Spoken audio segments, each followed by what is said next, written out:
Hello, and welcome to Scuttlebutt, the War Movie Review Podcast. We're happy to have you with us as we take a look at films from the dawn of cinema to today.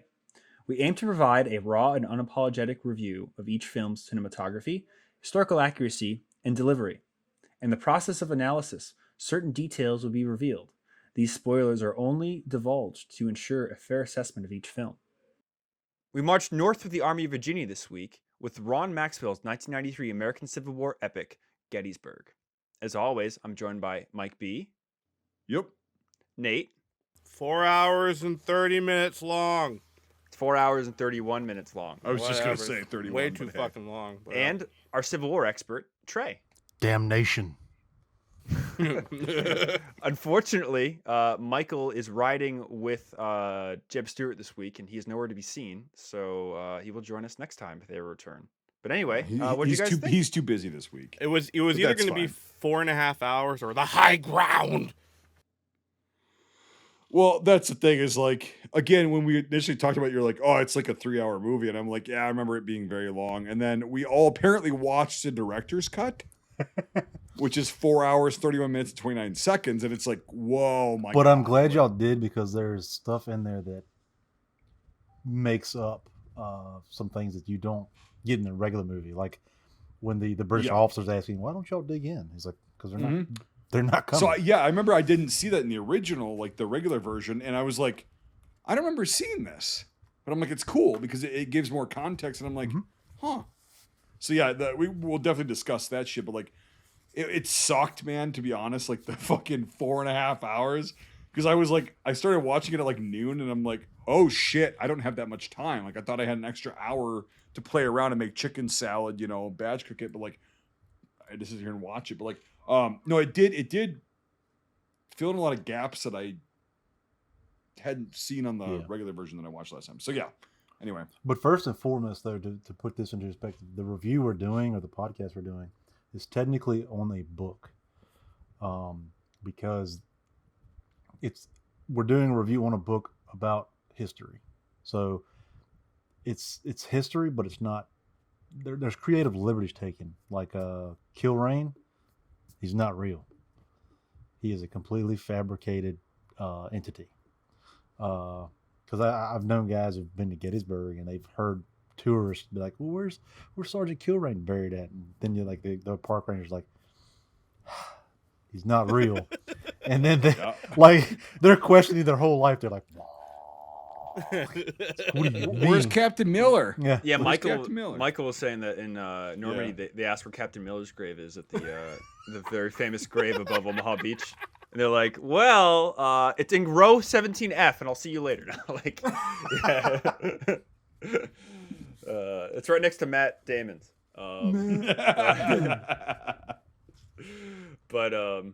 Yeah, so before we get too involved with everything, guys, I just want to say something quick. So this is our 1-year anniversary episode. And also, on top of that, the 160th anniversary of the Battle of Gettysburg. So it's pretty cool to have both those things coincide. Oh, so shit. Whenever you guys ended up following us or, finding the channel, thank you so much. And we hope to be around for a few more years. So it's been a really fun time, and we look forward to the future. So, and it's just awesome that, again, we had this amazing episode with a really cool movie just coincide with the anniversary. So I'll just jump into it quickly because I'm here. Last time I saw this was high school, about 15, 16. It could have even been middle school. I remember this is one of the movies we had like sign a waiver for or get our parents to sign a waiver for. And we didn't even watch the whole thing. But, that was the last time I saw it. And things through the years always stuck with me. Like, for some reason, the scene at Cashtown, like they're walking through and everything, I thought that was awesome. A few other things, like the fight on Little Round Top and just some of the cinematography. Now, you said you watched the director's cut, right? Yes, I did. Yep. So yeah, I think we all did. In the original, you yeah. don't see hardly any of Cashtown or the town of Gettysburg, the civilians, which is great to see that. Yeah, I was very surprised to see all of that. But the one thing that just reiterate. So between the time I saw it the first time and now, I've been to Gettysburg and I had a very good friend of mine who's I trust him, almost as good as you, Trey, like a historian, bring us around the battlefield. And it was fascinating. I'm more of like a 1880s to 1980s kind of historian for military stuff. Not that I don't glance over it, but that's my specialty. And to get a real honest tour of the battle was insane. Like for you, Mike, the Iron Brigade, like the Wisconsin units, like going through everything. It was fucking insane. And the battlefield is so well kept. And they do a really good job. And I love how they keep restoring it. Like they do the cut by Devil's Den a few years ago, and with the German POWs. Yeah, yeah. That was awesome. It's just really cool to like have been there and now watch the movie again. And for those who haven't been there, they do a really good job. Like that's Western Pennsylvania. That's Gettysburg. Like that's the ridge lines and everything. I know they filmed it part on the battlefield and part 3 miles away, I believe, like west of the town. They had a field they use, but like it looks just like it. And it was really cool. You very rarely get that, unless with like tons of CGI and stuff. But coming back into it, I really enjoyed it. And I love long movies like Lawrence of Arabia, Bridge on the River Kwai. I watched last week, 3 hours long. But this one is 4.5 hours long. And while at times I was like, or the director's cut is, at times I was like, oh my God, I still wanted to watch to the end. It's Same. the best, longest movie I've seen. So, just start out with it's really good. And just to better it, you gotta watch it with surround sound. I had the inside the great shot. We all can't afford surround sound. Right. If we're really talking quiet in here with that really calm, soothing Virginian accent. You just need the redneck surround sound. Yeah, redneck surround sound. You turn the speaker around. Yeah, just bounce rip it out off speakers the out of the car. And, wire them up. I mean, come on now. But no, I had the house rocking, man. Like the Pickets Charged bombardment. Yeah. Pretty sure. Last time that your house was this loud was the actual battle of Appomattox courthouse. For those that don't remember or didn't see our episode of Glory, Trey actually lives on a Civil War battlefield. Like he's 100 feet away where Lee surrendered. So, by the way, did you see the crap I found in the backyard? What'd you find? I found a piece of artillery piece, like the little S hook that goes on the back to wrap the rope around. Oh, really? Chain and a belt buckle. But the belt buckle was like a square roller buckle, so you don't know if it's CSA or US, CSUS, or hell, it could have been post-war farming equipment. That's fucking cool, dude. Like, do you have to rebury it or something because you're technically on a battlefield? Or no, it's my property. Fuck them. Oh, I got you. There's gray areas. I know what you mean. Probably the best quote so far. It's my property. Fuck them. But if I go across the yard into federal-owned land, and that's felony. I got Interesting. But I'd be getting mine. Shit. I'd be doing it. Some loyal Virginian lost his belt buckle 160 years ago to be found by another loyal Virginian. So, the circle of Virginia.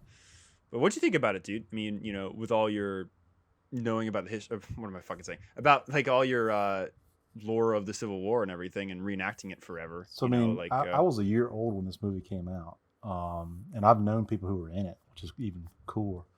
Like seeing all the old heads in the hobby, and they have like Polaroids of like bent muskets, because they're rubber.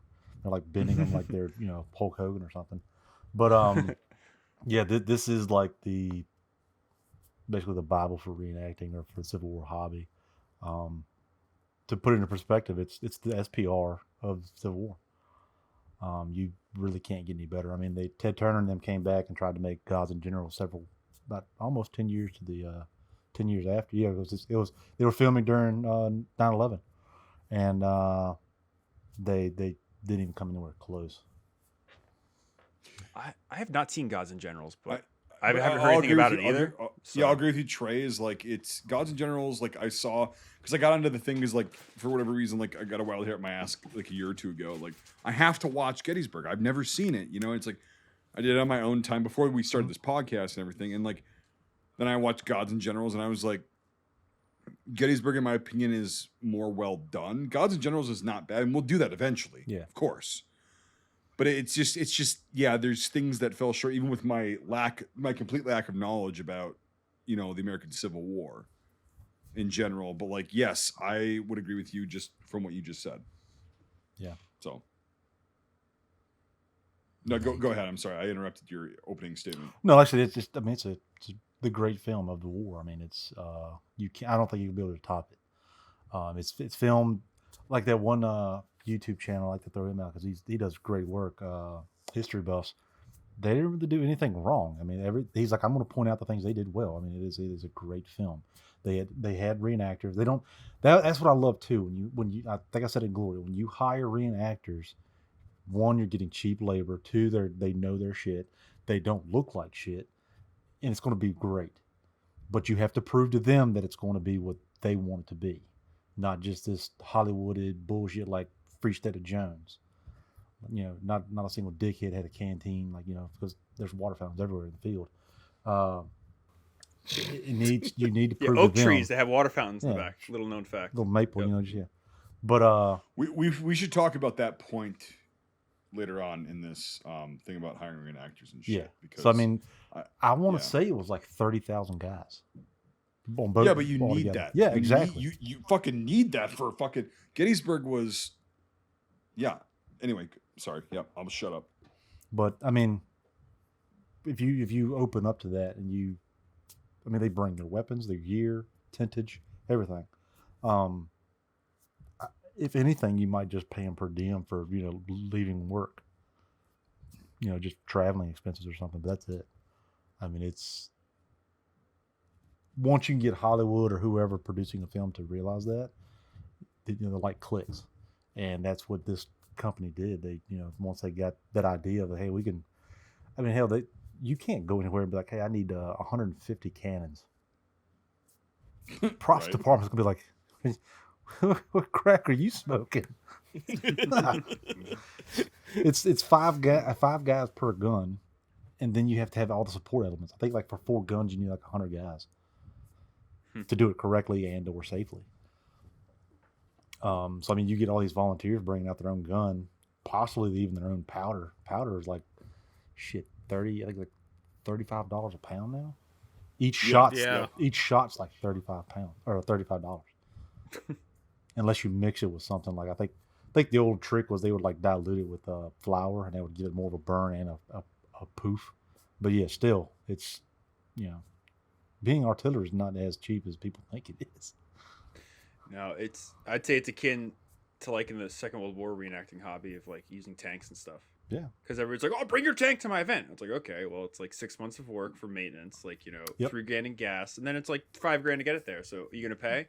Oh well, it's like, dude, there's so much fucking work that goes into it. Like tank we play with, it's a Stewart tank. It's a light tank, but yeah, it ain't nothing light about it. I mean, you have to get like an oversized load permit and shit for it because it's on a what do you call it? a low boy. Yeah, the low boy. So you have to like pay that. We took it to one event one day, and it was free to us. I think we bought him like bourbon or something because he owed us a favor or something. We paid him in alcohol and whatnot. But that, I mean, yeah, it's like you said, about $3,000 to $5,000 depending on how far or where you're going. Oh yeah, it's fucking so expensive, and that's not taking into effect that something doesn't happen on the road. I knew a guy. They used to do these big events in Europe. They still do them like 2 weeks long. And fucking long story short, he ran over like a Renault with his M8 armored car because some chick took a right instead of a left. So like all the shit that happens on the road then. So you have this $250,000 vehicle that could get destroyed. Or in the context of war, you have this really expensive cannon that fucking could just you use it, you could lose it. So and just like in the World War II hobby, it needs maintenance. Like they're not set in stone. Like the wood deteriorates. It's got to be greased and all this. So I mean, it goes on and on. I mean, plus your gear. They only did it for 5 years, but they were doing it every day. I mean, this stuff doesn't hold up. You got to repair that and replace that too. Oh yeah, doesn't keep. Mm-mm. There was actually like I remember back for the 150th. That was the last Civil War event I ever did for Gettysburg. And I remember talking to like some of the artillery guys. I'm like, how much does it cost like per shot? And I think at the time it was like, this would have been 2013. Yeah. I think he was like fucking $20 a shot. That sounds about And I'm right. like, yeah, and I'm like, damn. And he's like, yeah. He goes, and Phil over here fronts all the money. Like, it's like There's always like, that one Jesus. guy who like owns the cannon and or pays for the pallet. Yeah. Mm-hmm. And I was like, who owns the cannon? He's like, oh, that's Charles over here. Charles. And then I'm like, what do you like?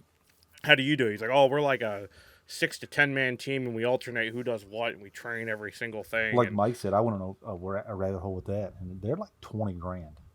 yeah, Yeah, one on Proxy Bid sold for 15. It I think, depends. recently. It depends on what model. Yeah. I mean, if it's smoothbore, obviously it's cheaper. But if it's a Right. rifled, yeah, and it's What weird. was the Like, name of the Confederate gun? Start with a P or something.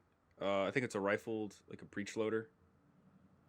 I don't. oh no, I, it was British, but yeah, we had them at Gettysburg. It's like we it had like started with a 5 of them. P or something. No, I it's I the knew guys used to do is a it gun crew for them. was it the Pritchett? No, not the Pritchett. That sounds familiar. Whitworth. The Whitworth gun. It was a rotating breech. I was about to bring that up. The Union didn't have them, but we had, I think, I don't know how many we bought, but we bought. I know there was like, I think 5 at Gettysburg, and they had a range of like 5 miles or some shit. But it was not explosive. It was only a bolt, or quote unquote a solid shot. Yeah. Solid But shot, it was a breech loader. Like you would rotate the rear of the block, and it would open up like a door. You put the shell in, then the powder, rotate it, lock it, prick and prime it, and then fire it. But I think I think it was a 8-sided bolt or something like that. But the shell itself looks kind of weird. It doesn't look like really a bullet. But the manual was basically, if you can't see it, don't fire at it. But it was only a solid shot. For whatever reason, I don't think they produced case or anything for that, which is explosive or timed fuse. But you had the Napoleon, the 1842 Napoleon smoothbore. I mean, I've got a book somewhere in it that has like a lot of the artillery in it, and there's so much that smoothbore rifle. Then you had like the sea guns, the coastal guns. I mean, there were so many types of cannons. Then you had mortars. You had the Dictator in Petersburg, which was like a siege mortar, and it's about the size of a Volkswagen Beetle. It would fire. The ball was probably the size of.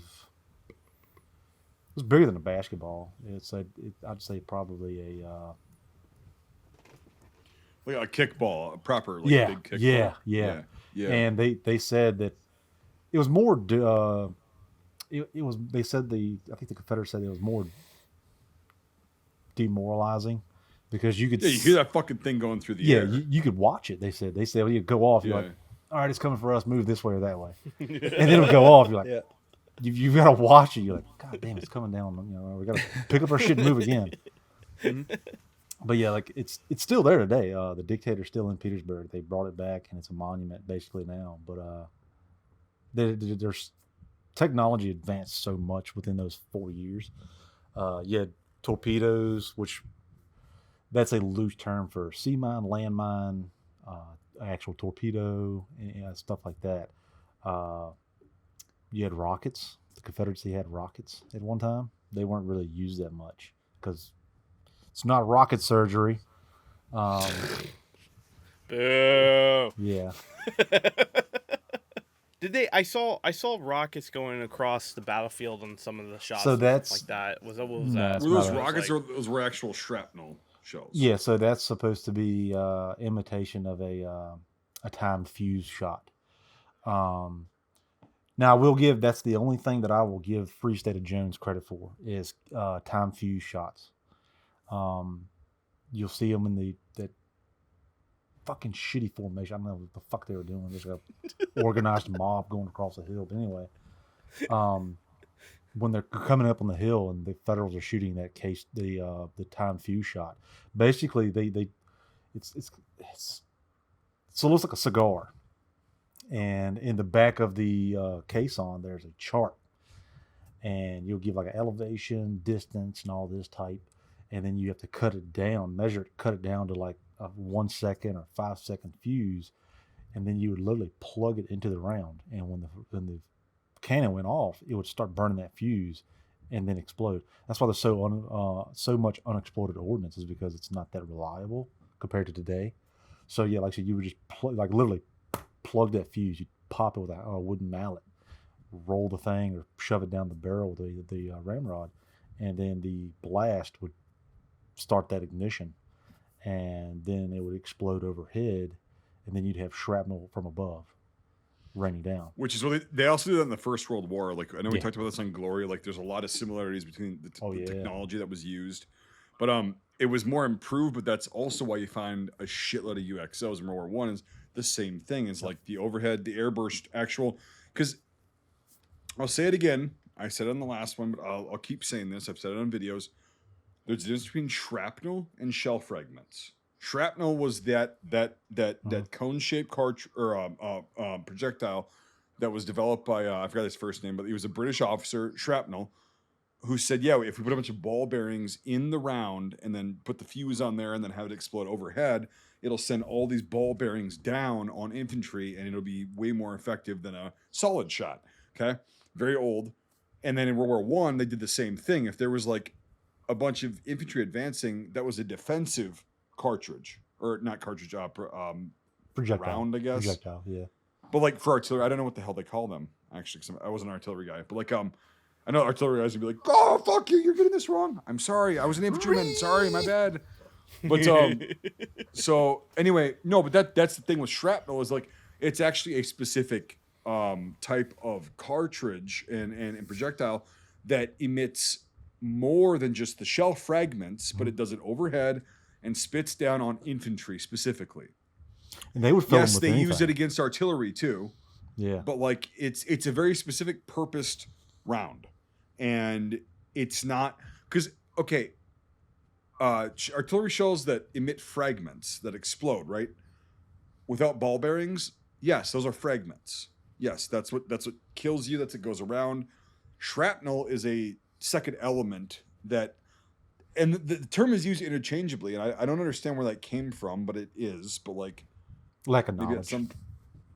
Yeah, well, it's also like it's just yeah, I guess. But anyway, shrapnel is that what you're describing, and that is what I thought those rounds were in this film that were like kind of whizzing and going over the top. Then you see them go off in the air. Yeah. So, like I said, it's meant to imitate the time fuse going over. Like it wasn't that much of a smoke trail. I mean, you'd see it, but it wouldn't be like that, and it wouldn't be that slow, obviously, either. Because you had solid shot, which was mainly just to take out other artillery pieces. That was the artillery's job at the time, was to eliminate each other and then work down. What was the next threat? Cavalry, infantry, generals, etc. So you had solid shot, case, which was the explosive round. The biggest thing in this movie was canister. Canister is basically a tin can full of ball bearings, but the ball bearings are about the size of a $50. They're massive. It's a massive fucking shotgun. Yes. It's a punt gun So on steroids. So yeah, it's about the size of this. I mean, it's a big canister, but you hear Also known as grape shot. yeah, and you'll also hear them say stuff like double canister. So basically, they're loading the charge, and then they're putting 2 cans of ball bearings down. Jesus. And there's a good video somebody replicated. I'll see if I can find it real quick. They replicated it with a smoothbore, because you can't shoot grape shot. Same as today, you can't put buckshot down a rifle. But well, you can. It's just gonna fuck the barrel. yeah, you'll ruin the barrel, and Yep. you'll The rifling. you'll is just gonna be done. you'll ruin your shot too, because you're rifling it. Yeah, it's just gonna go everywhere. Yep. So they didn't show it in the film because this was supposed to be like on TV, and it was. Thank God for me as a kid watching it like every Civil War Sundays in April. But I'll send this to Nate. But how the fuck anyone put this on TV and watched it all the way through? I don't know how. Just a quick tangent. I was thinking about that. I'm like, this is why you don't see this film on TV. Like, I maybe once it was on TNT, like back in the day. I remember. I remember. But, I remember it all the time as a kid. It was really. It was all the Yeah. time as a kid, and that's how I knew some of these scenes. But I don't know how anyone has watched it start to finish on TV.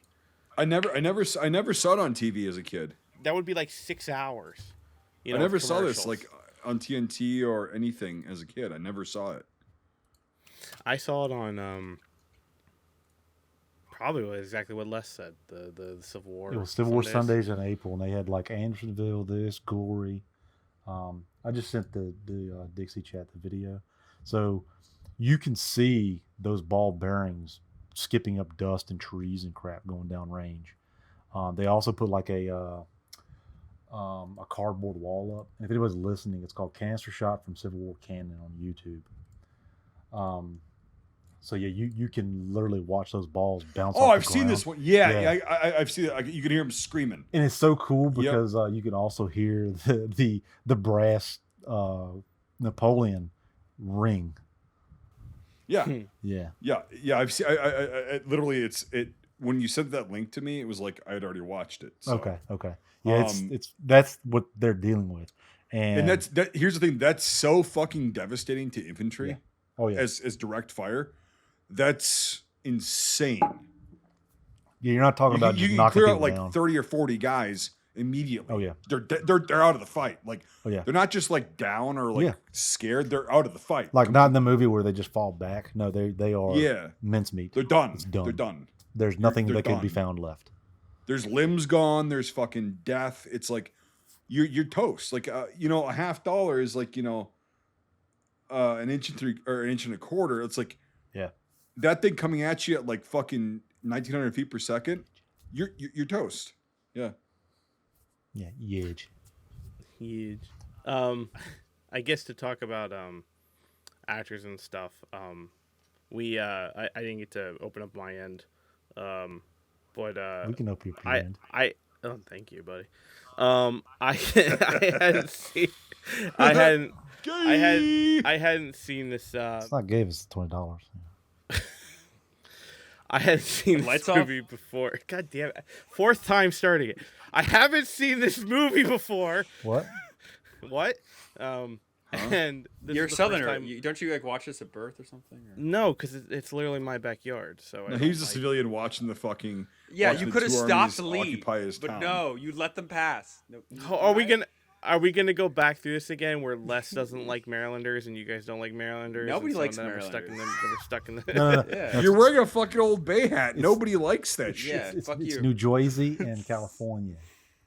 Yeah, they make a lot of postcards for cities that people want to go to, like Paris or Boston. Nobody wants to go to fucking Baltimore. So that just kind of goes Well, to show that, I agree with that as well. So Your shit's just watch The Wire, and that's all you need to know about Go to the Maryland. Domino Sugar. Take a picture of the Domino Sugar Factory sign and Can- eat a crab cake and then fucking leave. Can we build like a ramp where like you can drive from New Jersey like into Washington D.C. like just like, Otherwise, the squeegee boys are gonna like attack you at night and gang beat you. Well, no, you can't do that. You can't do that because they couldn't put a toll booth on the bridge because your state is so shitty. You have to have a toll booth on every exit leaving the state. like Escape from New York. It's like Escape from Maryland. It's like there's an old George Carlin joke where he's like, "Why don't we just put all the criminals in Kansas? Because who the fuck cares about Kansas?" Sorry, Sam, but fucking like hey, let's just do it with Maryland because nobody cares about Maryland. At least, although I did find it funny because like Les was traveling. I don't know for what reason, but you were traveling and like you were like. I think you went around the Beltway. You're like, are these roads always so fucking shitty? Oh yeah, like we were like a dead stop for like 30 minutes, and I was like, there's got to be a bad wreck. And then I texted Nate or somebody, and they were like, no, that's just normal. I was like, are you shitting me? Yeah. Get up the You ever road. driven There's to nothing. Chicago? Yeah. Who goes to Chicago? I'm not a gangster. I'm very fucking far from it, but I'm just wondering if you ever had. Oh, you thug, all right? That's some- Shit. That's Represent. Now, I do want to go to Chicago just for one reason, the U505. Off topic, but that's the only reason. also awesome. deep I've dish. been- You have to try it at least once. You have to. I'll DoorDash it if my DoorDasher can make it to me without getting killed. No, it's fine. But like, yeah, it's they. He like shows up. He's reloading a magazine. Like fucking man, holy shit. In an armored car, like. Yeah. So speaking of which, though, did you all know that there was prisoner Civil War POW camps up there? No. He actually, okay. So we're going to talk about this. Yeah. It's not in Chicago. It's Well, Camp Douglas, yeah, Wisconsin. Camp Douglas, which I've been to several times for official and unofficial shit, is like a beautiful area. It really is. Like, it's a beautiful area. And then you look at the pictures and like the documentation from Camp Douglas. They always make Andersonville seem like this fucking horror scene, which it was, I mean, right? It was disgusting. The winners write the history. I mean, yeah. Camp Douglas has the winters up here. Yep. And Camp Douglas, they had no food. They didn't give a shit. Like whatever. It was like Andersonville, except you trade the crippling heat and the bugs and the dysentery and everything for freezing cold with no fucking cold weather gear. Yep. Not good. No. And there was a shitload of Confederate prisoners who died in Camp Douglas, and nobody knows where they're buried, oddly enough. That's a little fun fact. Knowing the Nobody area, knows. you know, they like to put shit on airfields out there, so they're probably buried underneath O'Hare. Because there's like a ton of German planes. Oh, no, they dude, this crushed is- and this- put under O'Hare. This is like No, 2.5 hours away from O'Hare. It's a No, joke. 3 I know, hours. but No, but like but here's the thing is, so when you bring you that like up, to that's hide your fun. crimes out there. No. You bring this up. Volk Field, which is the it's an Air Force runway Mhm. that's kind of connected to Camp Douglas, where I flew in and out of, you know, when I deployed. There's a huge runway strip there. Right on Camp Douglas's grounds, right? Why is So- it nicknamed the Army of Virginia, runway? Yeah, go ahead, Nate. So I saw this never saw this film ever. Okay, I'm getting back to the.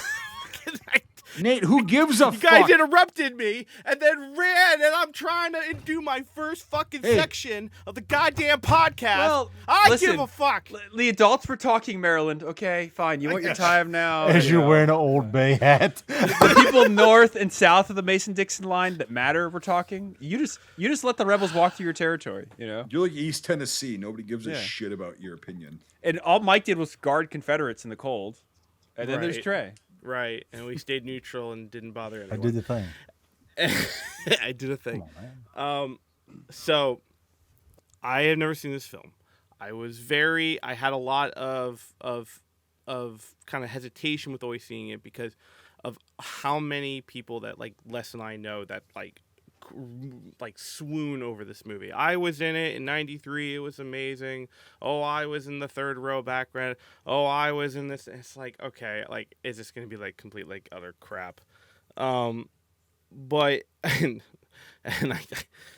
I also used to when I was in just getting out of high school. This girl was like really interested in me, and I was like, no. But I was like, all right, come over for dinner, and I went over, and like the dad was like a huge Civil War guy, like huge like Confederate Civil War guy, and he had like frame pictures, like portraits, and it was like, oh, I was in that third row there. If you see there over there in Gettysburg, and here's my VHS tapes of the fucking the VHS thing, and I think the VHS is like 8 tapes long. It's 3. It's no, Two- really? it's two. Well, Yeah, I had one. I remember it was 3. Might have been 3. Why was gang in New York like 4 if it's a shorter movie? Jamie, Probably- how many VHS tapes were probably the because of, original director's Gettysburg? cut. Anyway, yeah, okay, it was- semantics. Anyway, we have to let wait, Nate wait. talk. We have to let Nate Anyway, talk. so because I am going to focus on Well, that but reminds me, but no, I was very surprised with the quality of work within this. Very surprised because I was expecting like just a really, really, really bad time. But no, the actors were really good. It's funny, like you could count on your hands how many people were in Tombstone and how many people were in this as well, like same time era. I think this was what's his name's first like big jump film. Who played Pickett? Oh yeah. Shit. What's his name? I can't remember. Land. Stephen Lang. Stephen Lang. Yeah. But- I really like him and all the stuff he's done. Yeah. If you like him in this, if you haven't seen Gods and Generals, he plays Jackson, so he really stepped it up, Yep. and it got so much better. But go ahead. Yeah. Mhm. No. Who is the guy who was in Platoon that was also in this? What's his name? Tom Berenger. Yeah. I was Yeah. surprised. Bon I Chamber. was Yeah. surprised. Dude, he played Longstreet because I did a little bit of research on all these guys, like the original guys, and like what they looked like and like their character. Fucking Berenger nailed it, I think. Besides the hat, yes, It wasn't Right. Yeah, until- the hat bothered me too. he did not. It wasn't Longstreet wore a kepi. He did not wear brim caps. Okay. the one thing that did get me where I realized it was him because I was like, I thought it was him for like 2 hours of the 4.5 It's his hours. voice, dude. And by like hour 3, that's when I realized that like this is probably Tom Berenger before I looked it up because there's some words he says that sound just like Mhm. he is in Platoon, and it's only like later on. I'm not sure why, maybe film, whatever, but like He says the and then words by- maximum effort, and I was like, oh my god. Yeah. And then by hour 4, I was 99% sure that it was Tom Berenger. And at 4 hours and 35 minutes, when I went to IMDb, then I was sure it was Tom Berenger. So that's the time frame for how I figured out who this actor was. So apparently, The 4.5 hour long movie. apparently Just him wanna and reiterate Lang that. were big pusher for this movie. They said, like, the reenactors said, like, during the night they would wander through camps and talk to people, like try to get, because reenactors are amateur, mid-amateur historians, so they'd like, well, actually, he did this and that. So they said they would walk through the camps, him and Lang, and they would just like suck in as much information as possible. Guy that played Chamberlain in The Hand, he was a complete dickhead. Jeff Daniels. He was a dickhead, really? And it's almost in every movie. If you never heard, like, he goes off on set. He's an asshole. Now I have not heard that. I have I've never like, teach their own, let me see it from my first experience. There's actually deleted scene footage of like the making of Gettysburg where he's cussing out the dude from the 2nd Maine. He's like tripping, he's like, they're not fit to lead a Johnny detail or pour piss out of a boot without the instructions written on the heel. He's trying to get those lines right. And he's like, get this fucking shit right. We're professionals here. I'm like, what a dick, man. Like, you really want to look up to him, like, because he's Chamberlain. Guy from Dumb and Dumber. Yeah, Wow. and somehow him and what's his name get along great for Dumb and Dumber. But yeah, apparently Jim Carrey. Yeah, apparently they're Well, piece dude, of so ass. with that, playing devil's advocate here, when you're on a set, and he had a huge role. He well, it's could've been just other fucking- other movies too where Okay, so what are the other movies that you've heard of? That it was released on YouTube or something. I'm sure you can look it up, but like one of the behind the set guys who's like boom mic or something pulled out his phone and was like kind of hiding it, and he was going off on somebody about that too. And I was like, damn, so it's not just. I guess he's just hateful. well, there's certain guys that will be like that on a set. Yeah. It's not excusing it because it's a Yeah. dickhead move, but like there's certain guys that will do that kind of shit because they're so fucking into it and they're so stressed and like just fucking whatever. So yeah, I mean, obviously I don't have any experience with that. I haven't heard any of this shit, Yeah. but like just playing devil's advocate, it Yeah. might not be a testament to his own personal like things, like, but yeah, I mean, it is what it is. Like, people I do mean, that. Like, what's his name? Fucking Batman. Dark Knight Rises. He or Chris. Yeah, I've heard videos of him Same. flipping out at people, Same. and it's like, but yeah, is he an actual asshole, or is he just stressed out and like fucking into it so much that he's like, fucking, don't fuck this up? I mean that too. I and, mean, yeah. I'm assuming it was filmed in July. So I mean, you're in freaking wool in July. Yeah, and they filmed it in Pennsylvania, where Yeah. it's fucking humid, southern Pennsylvania, where it's humid and shitty. So speaking so- of that, though, I'm gonna blow y'all's mind, and it blew my mind when I first heard it. How many battles have y'all heard doing research, like Napoleonic era, et cetera, et cetera? How many battles you heard of, and then there's a massive storm afterwards? Like a real weather phenomenon storm. Gettysburg was one of them. Though on the 4th day, it poured rain, like wagons of shit got stuck. So, my buddy Franklin that I've told y'all about, he works for VMI and went to VMI. Hopefully, if y'all ever do Field of Lost Shoes, y'all can get him on here. But he was explaining to me at one of the events last year. So, it's a man-made occurrence. You have several salt- 100,000 people urinating, filling the canteens, just sucking rivers dry, the cannonading, the movement. So the moisture is coming up and rising down with bodies decaying. It is the storms after events are man-made. That's a very hyperbolic opinion. Think about it though. You have it's not like, hey, I got 50 guys out back, we're partying. Several 100,000 guys in one area. They're drinking, urinating. They're raising the temperature. That's really hyperbolic, though. Like that's all of the coincidental. musketry, Yes. all the musketry going off. So the clouds, the smoke. That's okay. Oh, fuck. Mike's.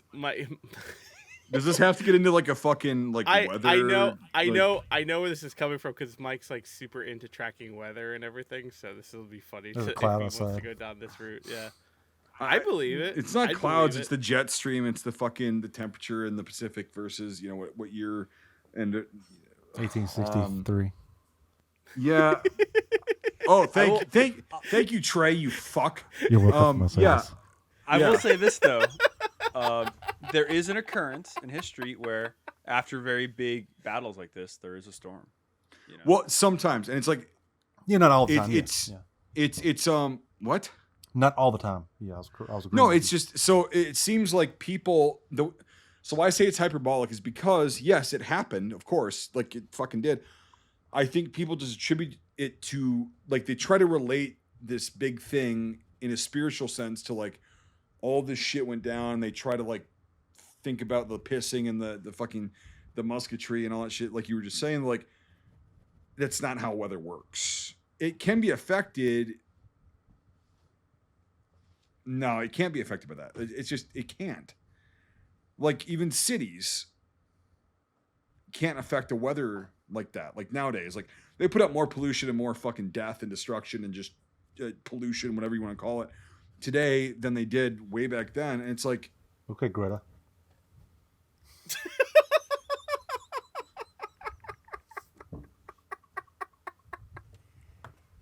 Oh, I wish this was facial. I wish the face recordings were working right now.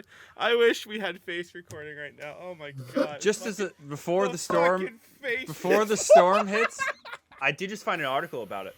Oh my Civil God, War that battles. face. Civil War battles and post-combat rain. Boom. So it looks like an interesting read. It's probably a MythBusters thing. It's just debunked. But anyway. Look, Mike. I'll just say I've spent 12 years knowing Les. He can take it and he can also dish it. So. oh no. He's a fucking. He'll get what's coming to him. He'll get what's coming to him, but. It's not a threatening way legally. Like anybody that's listening to this, NSA, CIA, in game. No, he'll get what's coming to him. Like it's. Just We'll meet in just person one day. just to cock punch infinity. No, okay. not a cock punch. That's not fair. That's not fair. To move the conversation along. The one thing that made me laugh Damn. because I've never Drink seen water? more. Well, that too. Damn. I've also. It's a huge bottle. Yeah. I'm a fat, huge fuck. I drink a shitload of water. Where Do you want to equate this to a fucking storm after a battle? Maybe. It's much.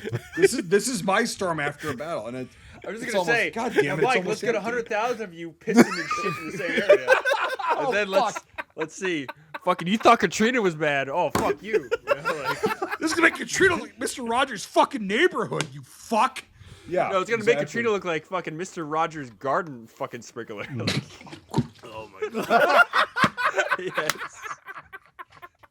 Fuck you, Brian. Fuck you. That looked like it hurt. Oh, it Won't did. you be my neighbor? That was crack on a crab shell face. I was trying to There we fight it go, and yeah. swallow before I fucking. Yeah. All up in the nose. Oh, So the I, worst. It's stinging. Oh. It's stinging. Oh. But we're good. oh dear Christ. So I sent a next one. link. I sent a link. That it was funny because I saw his face and I immediately knew who it was, but I was more blown away by the fucking like toupee on his face for facial hair. If you take a look at the guy I'm talking about, you won't recognize him Who? unless you look at his face. I don't remember the actor's name. It's the guy. I don't remember the character or the actor's name, but Who it's the the guy fuck? in the main. If you click the link, What you'll link? see his face. I'm Oh, hoping you you are. posted a link. Well, for you, it's impossible because you're face blind. But Les would know exactly what I'm Oh, talking about. fuck you, Nate. What link You're not are you gonna. talking about? No, you're not gonna do that shit that Sophie does. No, you're not gonna do that. Brian, what's up? This is interesting. So I found the basis of, I think, your buddy's argument. There was a book published in 1871 called War and the Weather, and it was a composite of 42 different men's letters from the war comparing weather before, after, and during battles. And they said that it plays a different part in the whatever. It's a long read, but it's that apparently it's based off of these letters from the war where they looked at weather and everything. So it's kind of interesting. all the way from Pennsylvania to Florida. So They didn't understand weather at all. They were like, look at the sky today. I think it's gonna rain. It's a little humid smell out. I it. think it's gonna rain. You smell it. They didn't understand jet streams or fucking. Yeah, because they didn't have jets yet.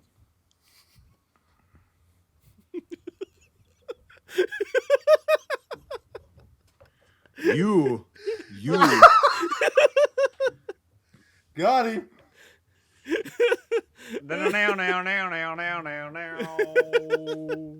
We're all living in Trey's world tonight. I fucking wish we would have just cleared out the entire fucking South so we wouldn't have to deal with your ass today. I wish the second Wisconsin would have just been able to go through, like, Patton's army would have been able to go through fucking Russia. Like, Hey. that's what should have fucking happened, because then we would have to deal with you. Or the fucking fence sitter Marylander here, right? Wearing the Old Bay hat. Hey, Mike. I'm just sitting here. Yeah, Exactly. We know. That's all you guys do. Mike, your relatives probably fired at Trey's relatives at this battle. They actually probably did, actually. I'm not joking. Iron Brigade on my dad's versus- side. Very, Yeah. very true. Because one of my ancestors fell at Culp's Hill, which is not in the movie, sadly. It's talked so, about, okay, but it's not in it. So Yeah. am I imagining things, or like, did the director's cut have less of the Iron Brigade, or was I Like, just really? imagining? There wasn't that much. Like, you just see them walking past. That's about it. Well, Because- They talk about they've the got railroad the hardy embankment, hats. too. yes, Yeah, they, yeah. They had different versions of the hardy hat. One with the side up, the cockade. Yeah, yeah. and the infantry like cord on it Yep, and everything. yep. But like, So yeah, you saw them walk by, and then when they have the best song ever playing, "Hell in the Wabash," they're in the field coming through. That song will get you like motivated to do anything. well, yeah, and like there's I have a fucking link to get a good hardy hat, like an actual good one. It's like $200. I can get you one cheaper. I know a guy. He makes them. That's the one I've got back up here. Dude, I really fucking want one with the fucking 2nd Wisconsin Volunteer Infantry Regiment, because like I don't I'm know sorry, if- Brian, but like He might. Well, have after it. this, you guys will touch tips and you'll get your hardy hat. He'll no, get we're your fine, heart. but, So. yeah, but like, dude, the Wisconsin hat. guys, like, again, every time we've been in combat, like whether it's be the Civil War, World War I, World War II, whatever, it's weird. Like, this bumfuck state in the Upper Midwest always seems to do very well, and it's like weird. But no, the hardy hats, like, they did very well, and that's part of like our unit's like history. Like when I was in the 128th, like it's like, yeah, it's part of like when we have our like dining outs or our balls is like, the balls, like, it's whatever. I know, joke made. Just a question: do the hats make you really good at like solving mysteries? Brent, we're not from Connecticut. We're not as smart as you, so fuck you. I'm No, not. I'm like the Hardy Boys, you know. Yes, exactly. Well, dude, I used to read the fuck out of those. I'm getting too, a raging clue over here. Raging clue. But anyway, Raging clue. so no, it's like that was really cool to see that, because they did actually when we did like the ceremony and all that shit, they were like, at Gettysburg, the 2nd and 3rd Wisconsin Volunteer Infantry Regiments, the Iron Brigade, did this and blah blah blah. You go to the Spanish American War and all that stuff, and it goes through the lineage of like all of the battles that our regiment was in, and it goes all the way back to that. So it's pretty cool. They do mention the railroad embankment, which was the area where the Iron Brigade did fight with it was 3 Confederate POWs when the guys from Maine are talking to them. So I think that's the only other time. They don't mention the Iron Brigade, but they do mention that action. So Yeah. Yeah, that's really weird, because like I mean, Little Round Top was the main guys, I know that, and like but it's like the Iron Brigade was the guys that they used, to my knowledge, like, please correct me if I'm wrong, Trey, is like the guys when like things were really fucked, they were like, Iron Brigade, let's just fucking, we got to do this, and like let's fucking punch through. They earned didn't it. they get their name from this action? No, I think they had it prior. Yeah, they in the equivalent of the Texans, as General Lee called them. He said, "Put the Texans in; they always move them." The Iron Brigade was the same way. They took heavy losses. They were decimated by the end of the war. But That's a consistent fucking thing. Like, I mean, they didn't have like 5 guys left, but I'm saying their numbers completely dwindled. But yeah, they earned that name. They well, they and put a in the work. little fun fact too is their mascot it was a bald eagle that was wounded, and they rescued it, and like it stuck with them, called Old Abe, which became the shoulder patch insignia of the 101st Airborne later on. So yeah, and that was in around this time, right, Trey? I believe so. Or was it? Might have It was been in might have been 64 after. maybe. Might have been Yeah, after, it was in I think. 60. Yeah, it was somewhere around there. But yeah. Quick thing. I looked it up. So the Iron Brigade was a nickname they would give out generally to units that were hard fought during the war, and they were given different nicknames. Originally, the Iron Brigade, as we know it for the Wisconsin units, they were called the Iron Brigade of the West. And over time in history, it got turned into Iron Brigade, and that's just what stuck for the Wisconsin units. But at the time of the Civil War, Iron Brigade was just those are the Iron Brigade. Those are good troops. Those That guys, was like the Trey was nickname. saying, like the Texas guys, you want something, you want a line fucking broken and pushed into. Yeah. Send the Texas boys in, and then Wisconsin is the polar opposite. For the Iron Union Brigade of the troops. West. Yeah. Yeah. So send the Western Iron Brigade in, The and then they'll West, fuck them yeah, up. that's fucking So, because the Wisconsin was West at that point. Jesus, yeah, literally, you are the frontier. 1848 we you know? became a state, so it's like very, very new at that point. So like, yeah. New But England yeah, is all it's- industry, and your guys are all like, fucking. Well, you guys just had the working its way numbers. out. Like you guys, like Mhm. New England had the numbers, like because they had immigrants and they had just had the numbers out there originally. That's the one thing that my state, Connecticut, does is that we made everything for the fucking Yeah. army. The Hartford. Everything. Yeah. Oh my god. Yeah. Oh yeah. Yep. New Haven, Hartford, and right at the fucking river, Springfield Armory. Yep. Mhm. Like fucking every fucking thing you could imagine. We Yep. made it here. Sharps carbines, like so Yeah, it's a small much state, but fucking- it's so Oh, yeah. production heavy. Industrialized. Yeah. Yep. Yep, it's Like, so production heavy. A random quote. During the Second World War, my state made 90% of all the end blocks that Garand shot during the Second World War. So like just for the 90% of those fuckers were made like at 100 different factories around my state. So it's just Yeah. crazy how much industry we had here back in the day. Now we're the That's Rust Belt. insane. Anyway, You're not the Rust Belt. You're New England. well, the eastern segment, but anyway, Mm, starts at 95. But yeah, but anyway, but it's really cool to like see that part of it in there in the film because it's like that was a pretty big like again we were talking about like again I know it's Wisconsin whatever, but like that was a unit that I wish they would have had more screen time with Mhm. because you had the main units plural. They held their own, like they did the impossible, like Little Round Top. It's still studied at West Point, and like how the fuck did Chamberlain pull that off? have you been to the battlefield, Mike? I have not. No. So Little- there's things against it as Yeah. well. So it's not that mind blowing if you know more about it. So these men, the men of Georgia who pushed up the hill, had done a 12-mile forced march Okay. to the east to get to that position. They were waiting. Everybody sacrificed their canteens to go. So they don't go like as a unit to a creek to fill up. They get a canteen detail. So they'll send off Yeah, a few guys. like kind of like that carry a cavalry. shitload. Yeah, Yeah. 12 guys for one canteen. So they send off a detail. In the middle of that detail, going away and getting water, up to your post, get your rifles, formation, forward march into battle. They had no water. They had just marched 12 miles in July heat. That's not good. Yeah. And then they were told to go uphill. I don't know if you've ever seen all it is a piece of leather. There's no tread, nothing. If you're lucky, you'll have hobnails, which is just the Oh, metal- Brogans? Yes. Oh, They'll I've seen just- Brogans. Yeah, they're Yeah. Confederate they're boots, dress yeah. shoes. Basically. At best. So you're going At best. uphill in woods.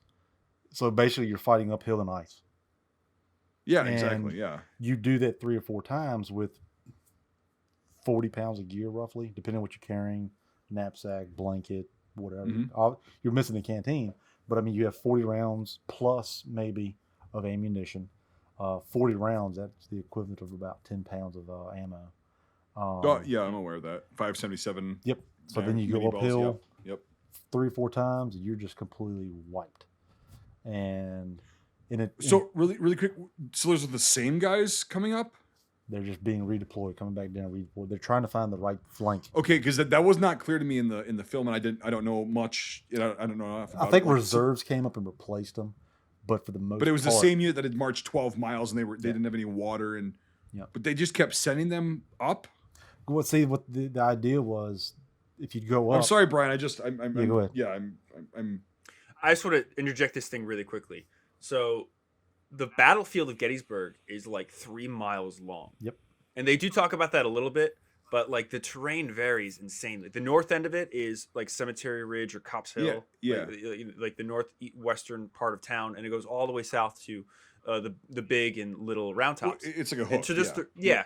And to reiterate, the center of the field or the center of the battlefield is a field, and the more north of that is another field, and south of it there's a field, but also there's a little area by Devil's Den where like there's a cut. Yep. And then it goes down into this really rocky area, which was where Devil's Den is. That's the famous. Everybody say it's haunted. And then it goes down a bit, and then it goes up pretty steeply towards Little Round Top. So that's kind of the terrain. You have fields, because classically you think of Gettysburg, you think of Pickett's Charge, like the field, but no, the southern flank, like they did show. For Little Round Top was fighting in the woods. It was much more like Chickamauga or some of the other Civil War battlefields. So it was more of this instead of what they showed. So here's Devil's Den, and it's like very hard. Like even they say like the worst ground I've seen in my life. It's very hard to get over Devil's Den, even with like fucking trainers or sneakers, like in modern day. And then once you get down to it, it's pretty low, and then you're like looking up at Little Round Top, and so then that's the worst possible scenario you can be. Oh like my God! Well, like the general said in the movie, you just roll rocks down on top of. You don't need bullets. Well, okay, so they work okay. Because I'm just trying to imagine this. Because again, I've never been there. You guys, Big Round Top is even steeper. It's fucking. It's really insane. It's insane if when you go see it in person, Mike. Whatever day that like, might dude, be. the paved roads are like this.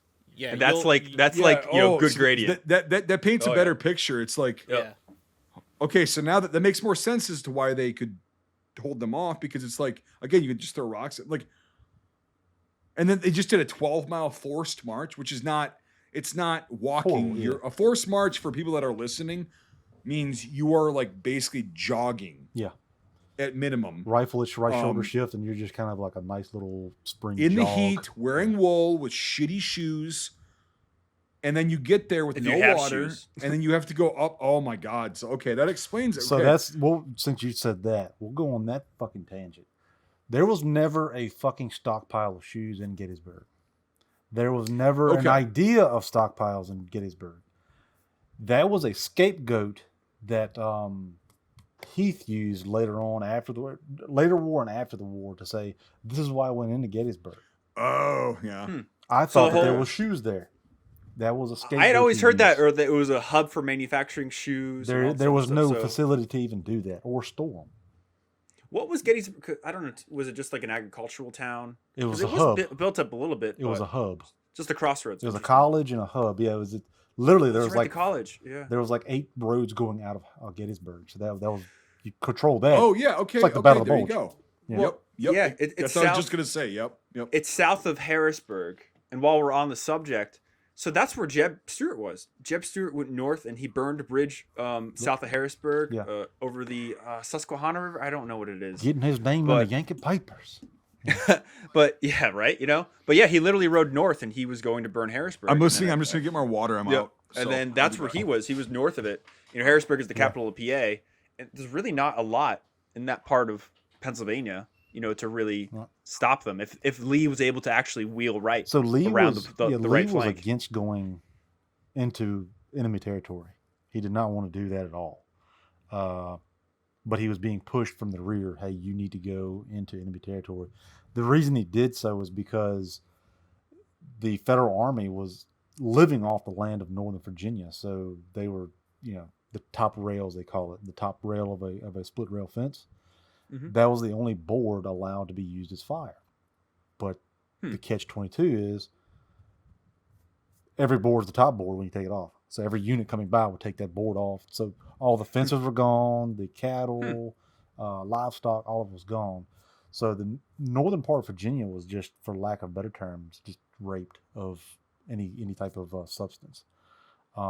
Food, firewood. Like if you look at any photos of the war, it's like a barren wasteland. Like there's no trees. Because if there was a winter camp, everything was either cut down for lodging and or firewood. It's barren, especially around Petersburg. But Lee wanted to give Northern Virginia time to recuperate and rest, so he took his army into Pennsylvania. And it shows in the movie where he was like, they will all be compensated for this. If there's any type of theft or anything, I want to hear about it, and they would be compensated. And he was like that through the whole time of the war. I was reading a book here recently about Petersburg, where a federal officer walked out of line. He was a POW, walked out of line and walked up to General Lee and said, "One of your privates took my slouch hat." And most people were like, he's not gonna get his hat back. General Lee looked down at him and was like, "Can you point the man out that has your hat?" He did so, and General Lee made him give the hat back. Wow. Damn. But Well, he was a man of honor. he was a gentleman's gentleman. Yeah, he was a great guy. But I mean, there's no shoes in Gettysburg. It was mainly just a hub. It was just a blunder on Heath's part. But Gettysburg as a whole on the Confederate side, to me, is just a perfect storm of everything that could go wrong. Heath getting engaged, pushing in, them not taking Culp's Hill or Cemetery Ridge, not going around the right flank, all this stuff going south, for the lack of better terms. Well, it seems like they had a plan, to do this set piece battle, very much like a Montgomery plan from the Second World War. Everything is, figured out. We'll fight them on our terms, and then it just cascaded into this thing where they got sucked into it. Yeah, definitely. And both sides. now, Yep. then now they have to fight it out.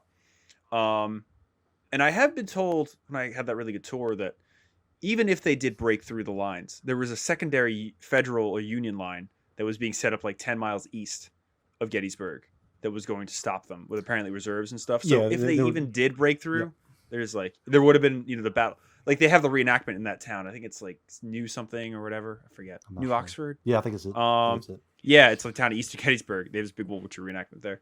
So like they would have stopped him at that point, or attempted to. But no, it's just very interesting. Again, it's like two big, massive armies that just get sucked into this action on this really defensible ground. Yeah, like you said, it's like fate. It happened the way it did, and it ended. So why do you think, Trey? I mean, it's kind of a rhetorical question in a sense, but it's really not in a sense as well. So why do you think that Lee, knowing all the risks, said just take these hills, like go over on the right flank, just cut around there and like get around them, even knowing, that Longstreet was like, this is not going to be good. Like just well, Longstreet wanted to push around behind the mountains and come up behind hit the supply lines basically. And so that would have taken longer though, right? A few hours maybe, if that. Because you got to remember also, they don't know the lay of the land. They just know that there's two hills here. That was what ridge. Lee did mention in the film, and I don't know how historically accurate that is, but so was that true, or he had seen it, but he didn't actually know? Yeah, I mean, you just kind of have I think they picked up a map somewhere, but that's it. That's all they have. You don't know what the roads look like, if they're a trail for wagon road. You don't know what it is. So this was just a fucking night. It was a fucking catastrophe for them because they were caught in every aspect, like the recon. That wasn't like, even if you have the cav go around, they're gonna get fucked up and like. Now up to this point, though, the Confederate cavalry had basically just utterly embarrassed the federal forces. You said up until this point? Yeah, Jeb Stuart.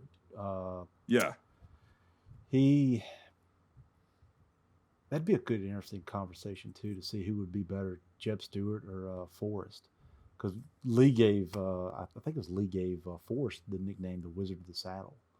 But yeah, Jeb Stuart, that dude was like, he was gifted.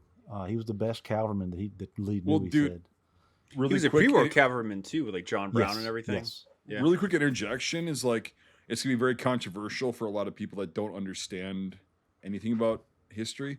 The Confederates, in my opinion, had the better leaders, the more skilled and talented leaders. Technically, yes. They did not. Yeah, because most of them were prior Union officers and whatever, and they were just like very more specialized and good at what they like. A good cavalry officer like Stuart and Forrest, they were so good at being cavalry guys, just like Sam Elliott's character, Buford. Was really good. They had that on the other side, and but the Confederates had, in my opinion, more very good officers like that, like field grade officers. They just didn't have the numbers, obviously, and then logistics and everything. Yeah. So yeah. What I think it comes down to, and Trey, correct me if I'm wrong, is that the Southern generals were better at delegating. Like there's a really good book out there called Lee's Lieutenants, where it's like Lee's people view Lee as like this amazing guy, and he was good at some things, but he was also very good at delegating and having his lieutenants Yes. do the work for him. And then he's like, "Oh, look at you brought me a great plan. Let's do it." You know. So I think that's the difference. Meade and like the other, things, they were very just They weren't fluent. rigid Western, like West Point, like what you expect, like administrators, like they move slow. They're a classic kind of bad general. But the Southerners are kind of, they could really digest things quicker, and that was what really they learned at Bull Run and Fredericksburg and everything. And they could also work to like. They knew what the other person was going to do or say or what they would like. He'd be like, "I want you to go here," so the general would get there. He'd be like, "That's high ground. I should have that." So he would go, and General Lee or whoever would be like, "All right, he's going to be in good command there. I think he's going to take that hill or whatnot." But at this point, it started deteriorating. Longstreet was like, "Hey, and that's another thing too. Lee had just had a stroke like a month prior. Oh, he did? Yes, so that's why his judgment was off. Oh, I didn't know that. Yeah, so he had, I think it was like a month prior or several weeks. Instead of Madman Hitler, it's Madman Lee. So he had his judgment was kind of off. So how well was that? How well was that portrayed in this film? It's not. They didn't say it at all. Yeah, because that's why I didn't know that. Because it's like it would have been nice to like, I mean, because Gods and Generals, it shows like Lee before the war started and everything, blah blah blah. Now, I don't know when that came out that he had a stroke. That was divulged possibly recently. Because you got to remember this movie's 32 years old. So the film came out on 130th, 93. So this is 30 years after the fact, this is new knowledge you're saying, Trey? Maybe. I don't know when that knowledge was presented, but apparently about a month prior, he had some kind of medical incident, and from my understanding, they presumed that it was a stroke. And he had other ailments later in the war, or actually the year. Was it the same year or the year after? It might have been 60. I think it's 64. Like he had other ailments that compounded. He recovered, but not enough. That's interesting. But yeah, so take General Burnside for example. The Fredericksburg campaign on paper is fucking magnificent. It's perfect. But you have all these too many chiefs, not enough Indians. Hey, I'm going to do this, do that. Where the fuck are my pontoons? They're like 6 weeks late. I mean, it would have been perfect. He would have got to Richmond well before the Confederates would have. Yeah. But it just the bureaucracy and the bullshit of all officers and stuff. That seemed to be like what you're saying is like it seems to be a lot less on the Confederate side. It's like, hey, like even in this film, even if it's not totally accurate, which no film really is, but like it seems like he trusted Longstreet, he trusted all the rest of his generals. Like, okay, just tell me what's going on. We just have to be transparent. Okay, I want you to do this. I don't think that's in good judgment. Okay, but it has to be done. Yeah.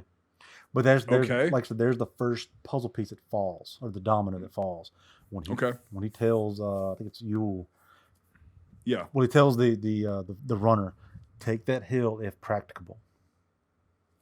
Open-ended. And pretty much armchair general. Yeah, it's a hill. The high ground always wins. Anakin. Sure. So if you take the high ground, you have you've doubled your forces basically. Oh, it's basic fucking military. Exactly. It's basic military knowledge. Yeah. Now he had just become. He just taken that command, so he was being overcautious, over precarious. He's like, I don't want to take my men up there if we don't need that hill, lose the men that I don't need to lose. So he's not comfortable in that position. So, but he did not think it was practicable. That was, if he had the hill, I don't think it would have changed the outcome of the battle. But then again, still, he did not, that was the first domino that fell over. Not going around the flank, not having Jeb Stuart. It's just a perfect storm of everything that could. And then you have another general pissed off at you because you didn't fucking do that, Exactly. and then it creates waves, and it's like that's not good either. No. That's where it started. Yeah, okay, I see what you're saying. Is like that's where it started to fall apart. Yep. Right there, and it doesn't matter how good your commanders are. If that shit starts falling by the wayside, you're fucked. I mean, that's what happened the first 2 years of the war with the Federal Army. You had people gunning, like they said in the U-boat war, he was itching for, he had a sore throat. He was itching for a command. He was looking for that Iron Cross. Everybody's trying to grab each other's throats, trying to make their way up. And if somebody under you, who it's not time and service, it's who they think it's best. So I might have got a commission last year, and you've had it for 5 years. If they think I'm better, I'm getting the position above you, and that creates a lot of murky water. Yeah, and so what I noticed is like, so how accurate was this? Is like the Confederate officers. We'll talk about the Union guys in a second, but like the Confederate officers, they all know each other by their first name, right? They're all respectful, of course. Like Southern people are. They say sir, and I think that was like used more than what like Northern people would think. It's like, it's not being disrespectful. It's just like you call an older guy sir. You just call people sir in the South. Like that's what you do. But like they treat each other with a amount of respect. That's like, hey, we're colleagues. We're working together. We all know our shit. And if you want to question me and like have a discussion, let's do it. Yeah. Versus the Union Army was like, no, this is how it's going to be done. Yep. And it's like, that's the way, so was that pretty accurate for that time? Yeah. From my understanding. Yeah. I mean, most of the Federals were, kind of by the book, or their egos were huge. But then you get Chamberlain, which we'll talk about in a second. That's what I wanted to talk about. But he was not career military. He was a Bowdoin College professor. Exactly. So that's why. So he brings quote unquote the evenness that you need, which is unusual as fuck. But like, so the Confederates, they were portrayed the way they were portrayed. The field grade officers in this film, or the field grade, yeah, it's generals and stuff. Was that accurate to your knowledge? Yeah, for the most part. I mean, I don't really see anything wrong with what they were doing, portraying, or saying. Like they had it down packed. Even the uniforms looked great. Yeah, I don't know anything about like. I mean, I know the basic bitch shit, but like they looked good to you, like the insignia. There was a few things that I saw. Like I think one of the aide-de-camps. It looked to me like his right side buttons were too high because the epaulette or the flap covered his right rank. So I think if you would like lowered all the buttons, it would have lowered it down a little bit maybe. Mm-hmm. But that's just fit and finish. Like, because you got to remember, these things were not made in China on a mass production they were scale. handmade. They were handmade to the T, to the person. And the person that was doing it for a living. Like in Gods and Generals, Jackson, he wore his Federal blue uniform into most of his battles. Yes. Until Jeb Stuart was like, I'm going to buy him a jacket. Mm-hmm. Jeb Stuart. It's probably like the equivalent of like $1,000 nowadays, but he was probably just like, hey, I'm going to get you a custom jacket. I see him pop up online every now and then, like a reproduction. Yeah, officers' jackets around $700 to $1,000, depending on what you have on it. Yeah, it's the same prices because like you cannot get that made mass manufactured. No. You have to get it made custom tailored, and like so today, like that's what I'm saying is like around $1,000. So he had probably just been like, here's $1,000. Get him a fucking proper officer's coat. Yeah, I think you got per diem too from the Confederate government to purchase. I think your sword, pistol, and uniform. I think. If you didn't already have one, like, no one really had one unless you were like militia, but then it's completely different. But the uniforms, they were very, very peculiar and specific. But in the film, you thought they were overall very good. Yeah, like even because Longstreet's a Texan, he had Texas State buttons on his jacket. Oh, he did. Yeah. Shit, I didn't notice that. Yeah, because I was looking for it. I was like, I wonder what buttons. Yeah, of course, yeah. Because he's the odd duck out. He's not a Virginian in the Army of Northern Virginia. For sure. Yeah, he's a Texan. Yeah, really, that's awesome. That's a great touch. Like whoever was doing wardrobe, like did their research or. Yeah, that's good. I mean, that's kind of what I was asking you about because I don't fucking know. And I don't know, Nate and Brian, do you guys know about the uniforms? The North wears blue and the South wears gray. Right. Exactly. It's got butternut. It's butternut. Right? I thought it was very interesting, though, like you mentioned with the one guy that wore Federal blue. It's interesting. Well, that's in Gods and Generals. Yeah, that's in Gods and Generals, yeah. Because he was three of us have a mutual friend who used to go to our reenactments, Andrew Casimir. And he's a really cool guy. He now does Civil War full time, and he makes like the most insane Civil War uniforms ever. Gorgeous. And I always used to see his posts like where he talks about this crazy fucking Southern stuff, because again, all the states, they had to figure stuff out and locally source materials. So like you get tons of variations within the same army. Yep. And it's just fascinating. It's like, here's an Alabama volunteer shirt that was made for 6 months in 18 whatever. And it's just like, it looks completely different than the late war or the late that year Alabama volunteer shirt, you know, and that's just one piece of, you know, clothing. It was like So it's like the it's, Wehrmacht jacket. I was just going to say that the Richmond jacket. You had the Richmond Depot 1, 2, and 3. And as they went on, they made it simplified. They got rid of buttons. They got rid of certain elements. I mean, just as war goes on, things get simpler or less resources. Well, and from my understanding, it happened with the Union at a slower pace, but like it still did. And then with the Confederates, it was like late war Germany the whole way through. They were just like simplify.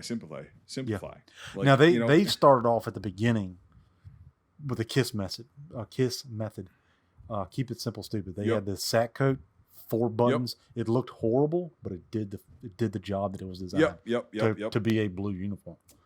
It wasn't like you had the New York State jacket, and I think that damn thing had like 13 buttons. You just spend half the morning just buttoning the damn thing up. But the generic sack coat that the Federals had was 4 buttons, nothing else. I mean, it was simple.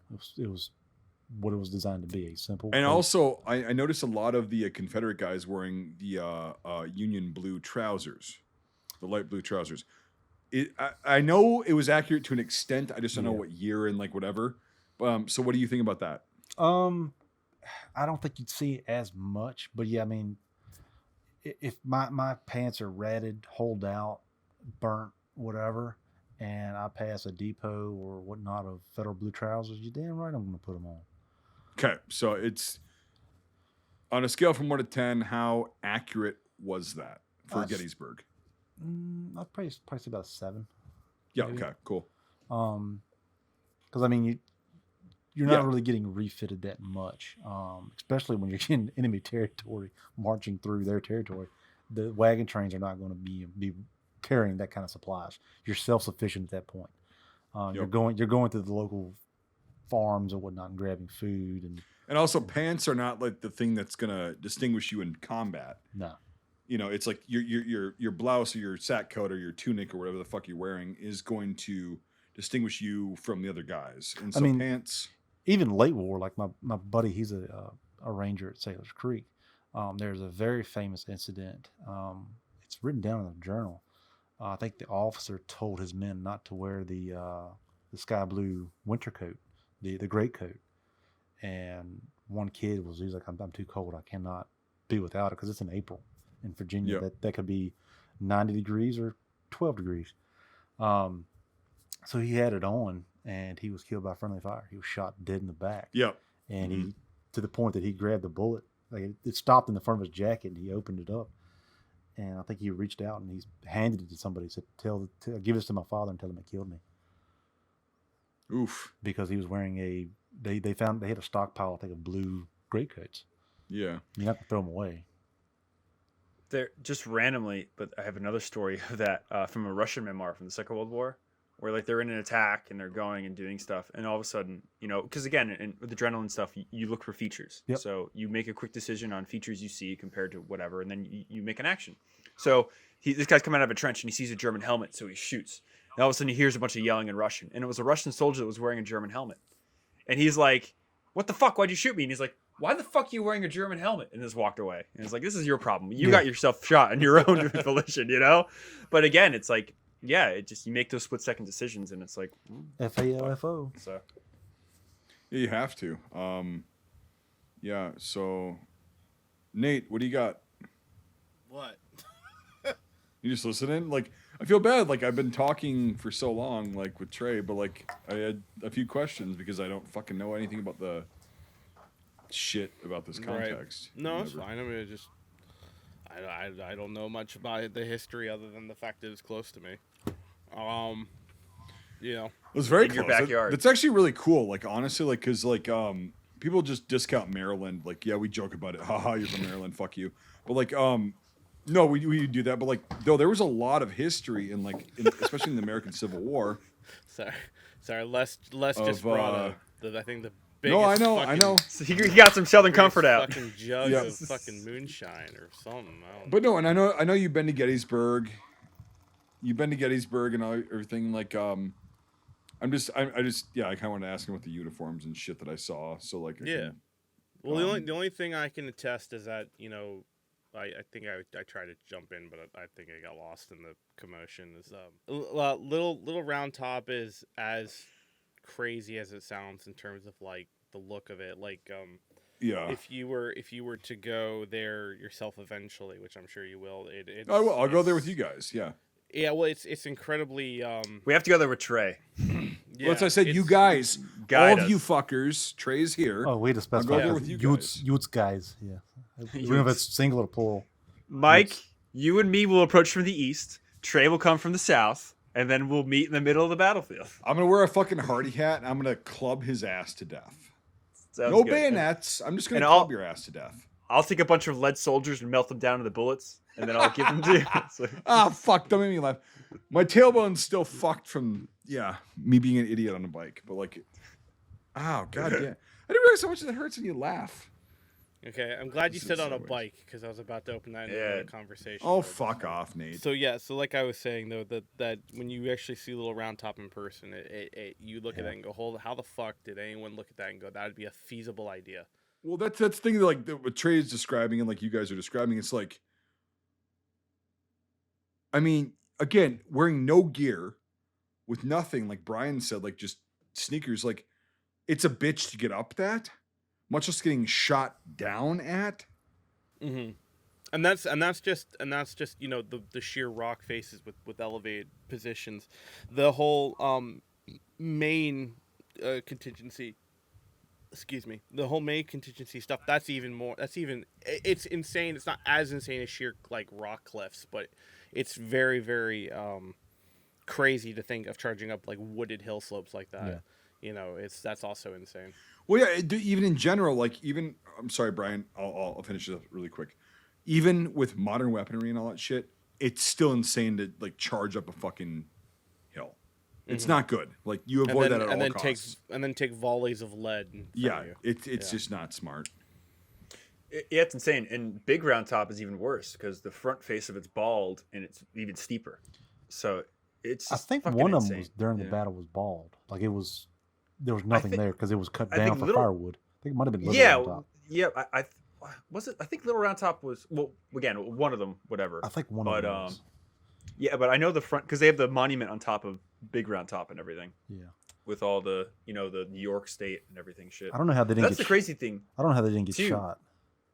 right? The That's the monument? crazy thing too. When you drive up and down the battlefield, or when you walk it and everything, all the monuments from all the states. Like you go down the Confederate side, and it's like you get the Iron Brigade, and then you get the Virginians and the Georgians and the Alabamans and Tennessee, got everything, and then you go up the east side, and it's Maine, New York, Pennsylvania, Vermont, Connecticut. It's like insane. Every single state made their own memorial.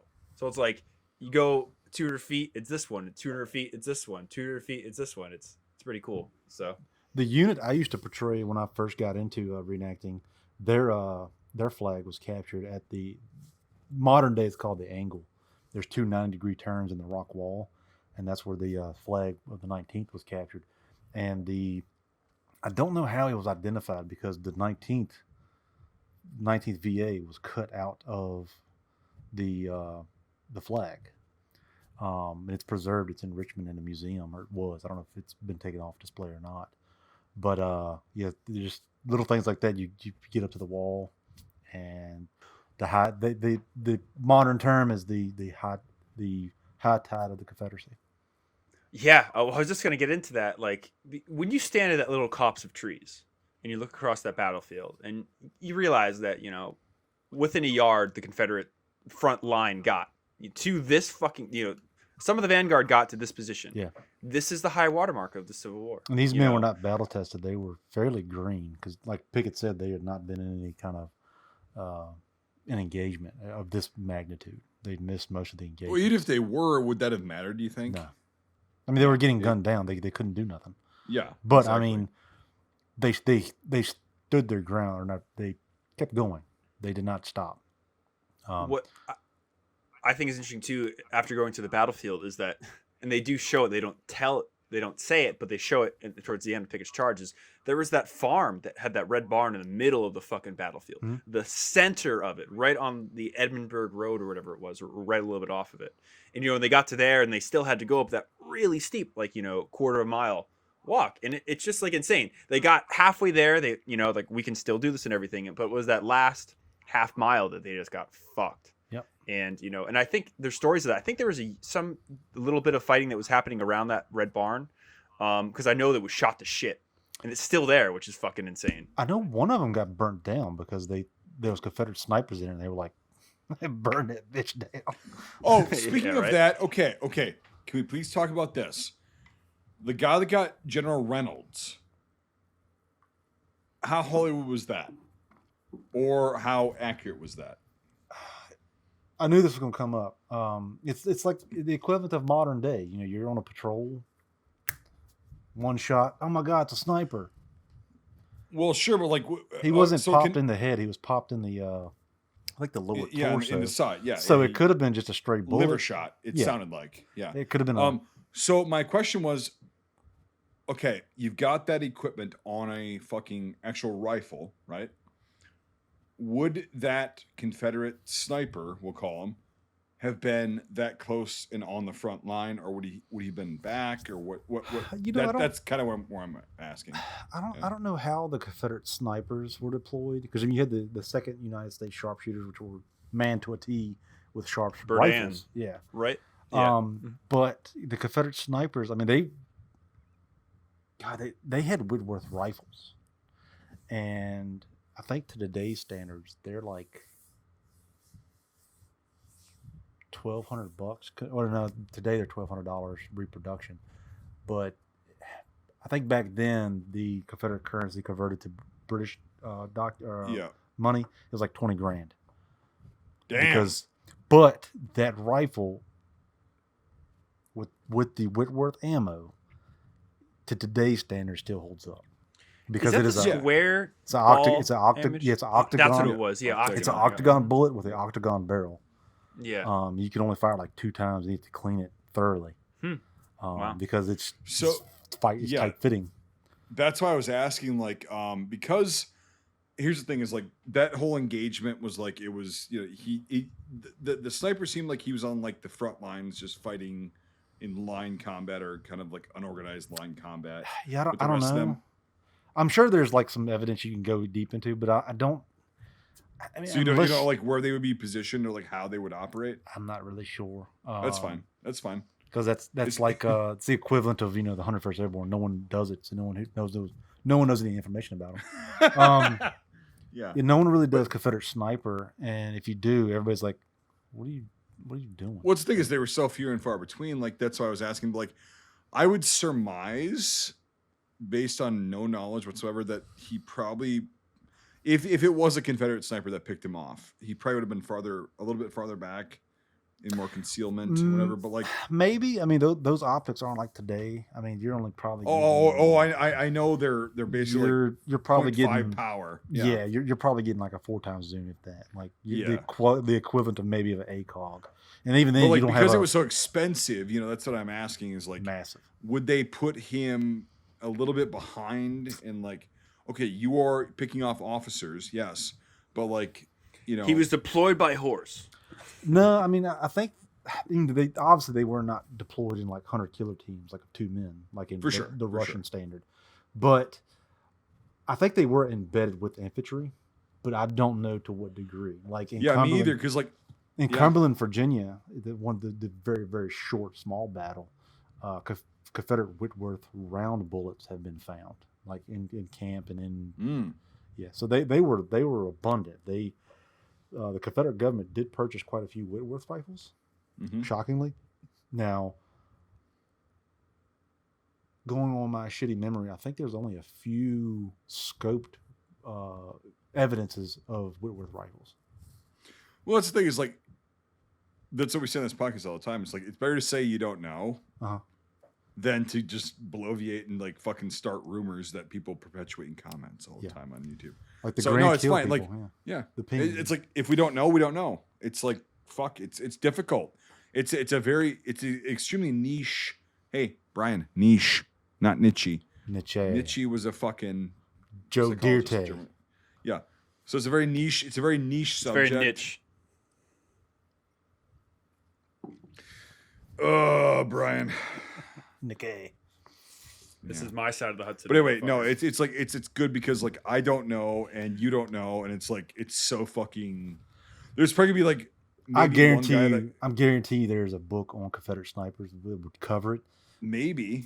I'm sure there is. Well, I'm sure a lot of the shit's wrong too because it's like Coming next fall from Ian McCullough, Confederate snipers at Gettysburg.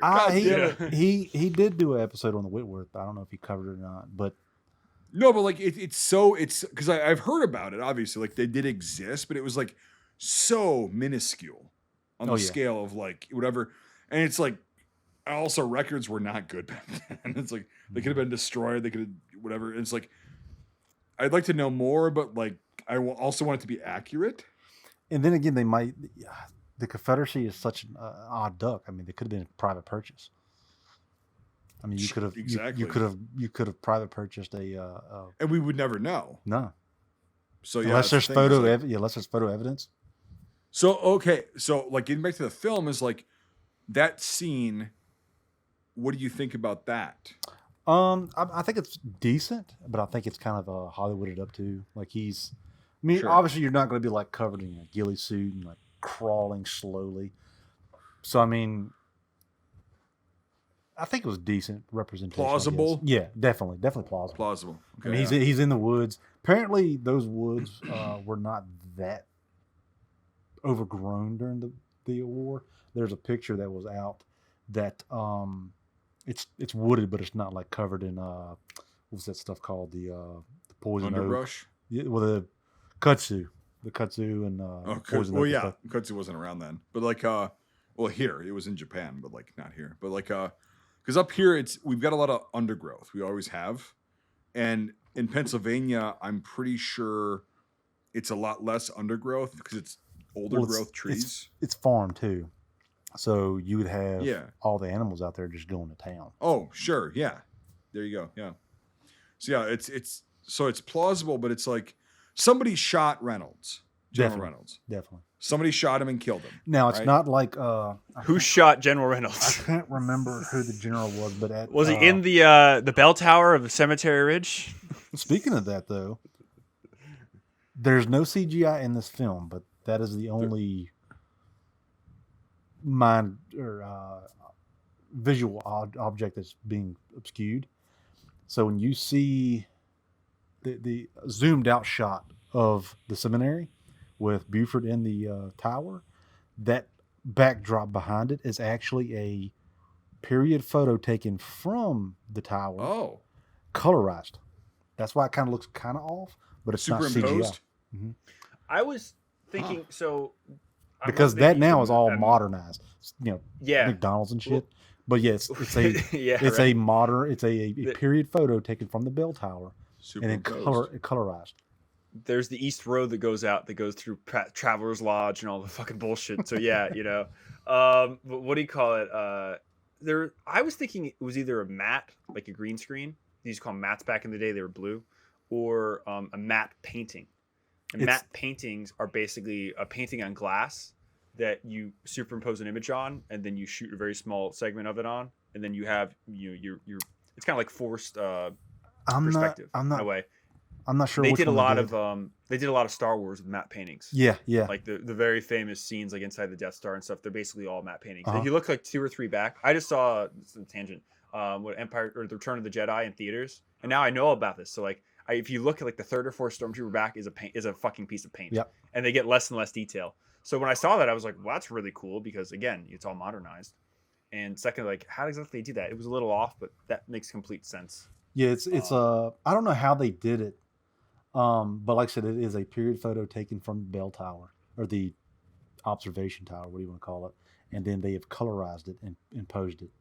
Also, speaking of modern filming,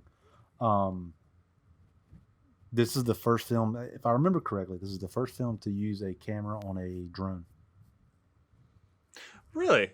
I was going to And- ask how they did some of the shots because And it was shot down. If you Really? if you rewatch it, the helicopter is coming. It's coming in lower and lower and lower, and the last Yeah. cannon's like, "Get fucked," and it crashes. where they're going around Yep. and like it's cannon fire, but then one happens behind it. It then it's crashes. like- yeah, it crashes. Wow, it must have been a few. I mean, I remember the drones that came out in like I mean, the aughts. yeah, it they were wasn't- pretty big. yeah, it I wasn't wonder like how a- fucking big that one. It was you like know? an unmanned helicopter. It wasn't like a drone, but it was a big. Well, it's still a drone. Yeah. Because like a V1 is a drone. Yeah. Or V2, it's just a term that's modern.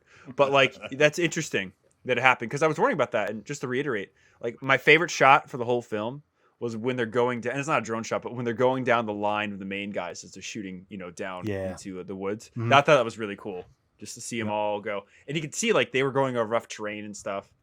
There were a few scenes that were like, I don't know, maybe it's the director's cut. They just used everything they possibly could. Yeah, I noticed But that. I Yeah, really yes. feel like they did do some filming from driving too, Because because you the- could see their Yes, it like was. they had the trucks and everything on the field, and there was a bit of jittery. At Yeah, points, if and I'm you watch the Yeah. making of, they had like a modified Jeep or something they were driving across. But yeah, the regular film versus the director's cut, especially on Little Round Top, there's a lot more combat. A lot. yeah, Yeah, a lot more. Like the thing is, it actually kind of like got tiring. I was like, okay, they're coming up for the third fucking time. Okay, I get it, but it was just like the original one that I watched. It was like, okay, yeah, Little Round Top, fucking bloodbath. Holy shit. Yep. And then, but the director's cut, like we watched all tonight, like very long, a lot of combat, like very long and like drawn out and like, yeah, I get it. The original one, yes, I get that, but like, I mean, I think it wanted to. That's it.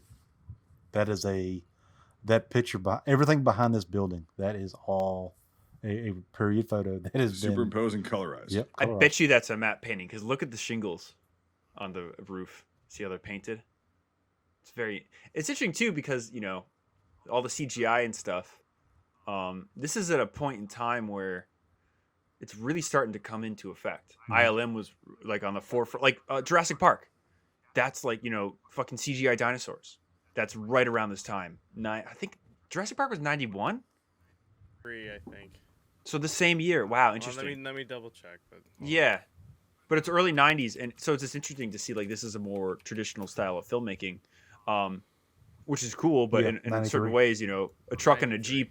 Jeep, 93. Wow, interesting. So same year. So yeah, it really just But different just, budget. This was not produced by a major organization. This was funded mainly by Ted Turner, who also makes an appearance as an officer in Picket's Charge. Oh really? Interesting. To comment on that, for the one thing, I think I can nail down pretty fast. The budget for this was 20 million. It only made 10 or 10 to 12 back. For Gettysburg? Yep. Huh. So It's a legacy failed, project. Quotation marks, It's a legacy project. And you know? that's what Ted Turner said too. He said if we break even on Gods and Generals, we'll make the third one. Because these movies are made on a series of books: Gods and Generals, Killer's Angels, and then The Last Full Measure. They're probably not going to make The Last Full Measure, which is unfortunate because that's my bread and butter. The Petersburg and Appomattox campaigns. Mhm. It's the true grit of the war. And then you get to see Chamberlain shot up like 4 more times. Just wait till Netflix makes one and Lincoln's Black. So it's gonna be great. Vampire Hunter. I have that movie. It's right over there. I've never seen it. I will not be reviewing that with you. I have never See, watched you it. say that now, but yeah, Wrong. yeah. everyone's got a price. It's got a this price. thing called a commentary where your score does not matter on that, and we can just laugh at it. Yeah. Yeah. That's very interesting though with the colorization, and it's cool. But I think That's very cool. I think this is the only like optical illusion in the whole movie. Like everything else, well, besides the covering up of the monuments, I think like for the one scene, there's like a 12-foot outhouse just to cover one. Well, up. because they're huge. Yeah. But 'Cause I when have actually heard of tourists be like, how come all these battlefields are on national park land? I'm like, you know what? Just... or the other question, like, why isn't there any bullet holes or bullet dings in this monument? Oh my You god. dense motherfucker. So stupid. We're taking away That's your the one- driver's license, your voter ID. We're taking everything away from you. That's the one cool thing about like European battlefields, because World War II happened relatively recently, so much shit was built up in there. Mhm. So like we go around Berlin, like, oh my god, it was so fucking cool. Like the Victory Garden and stuff, like the Victory Tower, fucking full of shrapnel and bullet holes and like exactly what you expect, because it's a pre-war thing, whatever. But that's hysterical. Gettysburg's the same Also, way. if you ever go, and Trey, you'll be with me on this because you've been there. I know you have. Columbia, South Carolina, the capital of South Carolina, the Capitol building. You never been there? No, it's on the list to go to. I want to make that like a week trip because there's so much shit in South Carolina. We'll do it, man. We'll do it because I've been to Columbia several times in my life. There's still like literally iron balls hanging outside of the marble. The same thing with Gettysburg. There's a building. I don't remember which building it is, but there is a solid shot still in the wall. Yeah. Well, there's a bunch of them. There's like cannon strikes where they took out the fucking pillars like on the whatever, and they have a star. They have a bronze star by each one saying this is a fucking hit. Because for people that don't know, that are listening, the Union like surrounded Columbia, South Carolina, in like 1865, and they just started bombarding the fucking city, and the Confederates were like, you know what? We're fucked. We don't want this city like destroyed. So we're just going to fucking call it. We're done. And then it was fine. But like the Capitol building still has fucking rounds in it. Like literally like the fucking same rounds that were there in 1865. So. Now, if you ever want to get into it though, there's a good book called Confederates in the Attic. It's not a historical book, but it's about history. It's basically it's a journey of a author who hooks up with a guy named Robert Lee Hodge, who's like a legend in the hobby. And they just go around the country because you typed it wrong. You're missing the S. Oh, Jesus. Oh, he typed it in right the second time. But he goes around the country, the battlefields and all this stuff, seeing museums, articles and whatnot. Yeah. And it's very good, and he breaks down. So I don't know how y'all's opinion is, but every great nation in the world has had a civil war of some sort. England, Germany, all of them. Yeah. So why is ours so profound? Why do we not on a mass scale reenact the British Civil War over here? But why does England reenact our Civil War majorly? There's major units in England that reenact. That's a really good point. That's a really good point. That's what he's trying. That's what he's trying to devour in his book. And it's really great. And going back to what you were saying, it's in and around our daily lives every day. When we go to work or whatnot, those holes are there. It's we're still recovering from it, for a lack of better terms. I don't think we're ever going to. It's funny because, down south, you have the battlefields. And like, if you just drive down 95 or 81, it's like going south, it's the later war campaigns for the Union, and going north, it's the early war campaigns for the Confederacy. It's pretty crazy. Every 50, 100 miles, there's a battlefield. Up here, every town has a monument. Yep. Every single fucking town has a monument to the however many sons were killed at, Cold Harbor, all the different places, like every fucking town in my state, 170 towns, has a fucking monument. And that's like what you get up here. And again, it's just. But I don't understand why it's so more impactful to us, but not y'all. Like you have the monuments and everything, but like take for example the organization I belong to, the Appomattox Petersburg Preservation Society. We found a house that was a hospital, and it was built like in 1750, and it was a hospital. Upstairs had never been remodeled, and we had found graffiti. They had like drew their names, wrote their names on the wall, and the house was decaying. So we offered to purchase some of we cut the tiles out and preserved them. And I think it belonged to like the 144th New York or something. And we contacted these people, and I think the president at the time contacted the descendants of these people, and I think it was like 12 people altogether. 6 of them were like, "That's cool, I don't really care," and then Yep. the other 6 were like, "I don't really give two shits." But you go to anywhere down south, they'd be like, "How much money do you want? I will donate everything. I will sell my goddamn car." I don't understand the obviously I'm biased because I'm Southern, but I don't, it's a Well, no, we disconnect. should have this conversation. We should really do it because I know exactly what you're saying because I'm not a Yankee. I'm not from the Northeast, which is what Southerners consider Yankees. I've always been into history. And when I go down south, and so what I was saying is that at the Columbia, South Carolina, like Capitol building, there's a cemetery right next to there. It's one of the oldest cemeteries in that state. And there's Rev War vets there. Yeah. And then it's all above ground mostly. And they have, like, you know how we, like, in cemeteries, we have this, like, American Legion thing, or, like, it's a veteran, of whatever. Yeah. Well, they have the stars and bars on there. I don't say Confederate flag because that's another issue that I have because I know history. They're the stars and bars on there, and then said this is a Confederate general or a captain. Very wealthy families and everything. And it's like, yeah, but that's part of American history. Yeah. That's what I view it as, and I think from what I've seen, and then I'll let you guys go off on whatever tangent you want, but like in the North. Because again, we're the quote unquote victors. I'm just going to say this, and yes, please, Nate, keep this in here. I think the American Republic died in April of 1960 or 1861. That's when the American Republic died completely. It was over. So I don't think, like Trey said, that we're going to ever recover from that. And there's things like that, plus all the other issues we have now. Might be controversial, but like that's my opinion. And so when you have these people that are up north that just go, well, we won, quote unquote. Yeah. So we don't have to give a shit about it. It's like, well, ask Germans how they feel, like German veterans that fought in the Second World War or whatever, the First World War, how they feel about losing, quote unquote, a war. It's going to be more poignant and like kind of a sore spot, And it's going to be like they want to preserve that and be like, no, well, we didn't. And Brian, yes, I see your hand.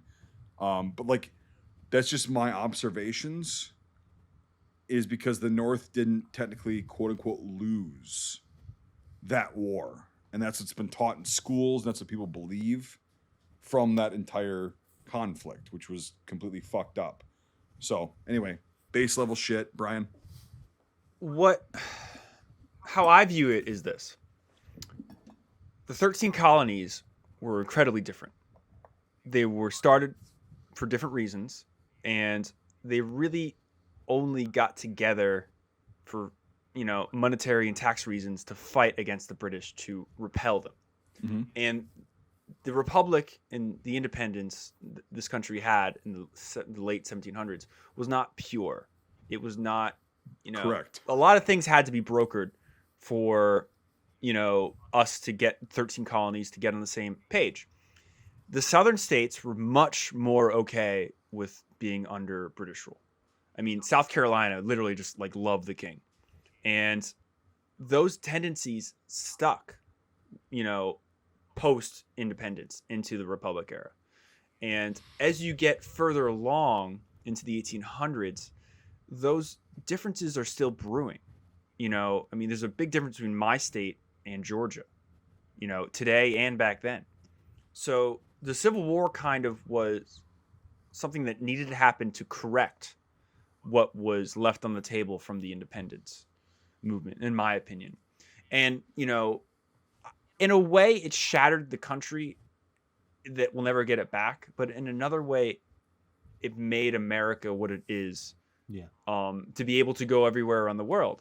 Because to this day, we're all going to make fun of people from Maryland because they were fence sitters, or I'm going to make fun of Trey because he's got a shitty accent, or like it's a funny binding thing that there's part of the country fought each other for 4 years, and it's just like any relationship, brothers or sisters or whatever, you're going to have a time where you fight. It's just what happens.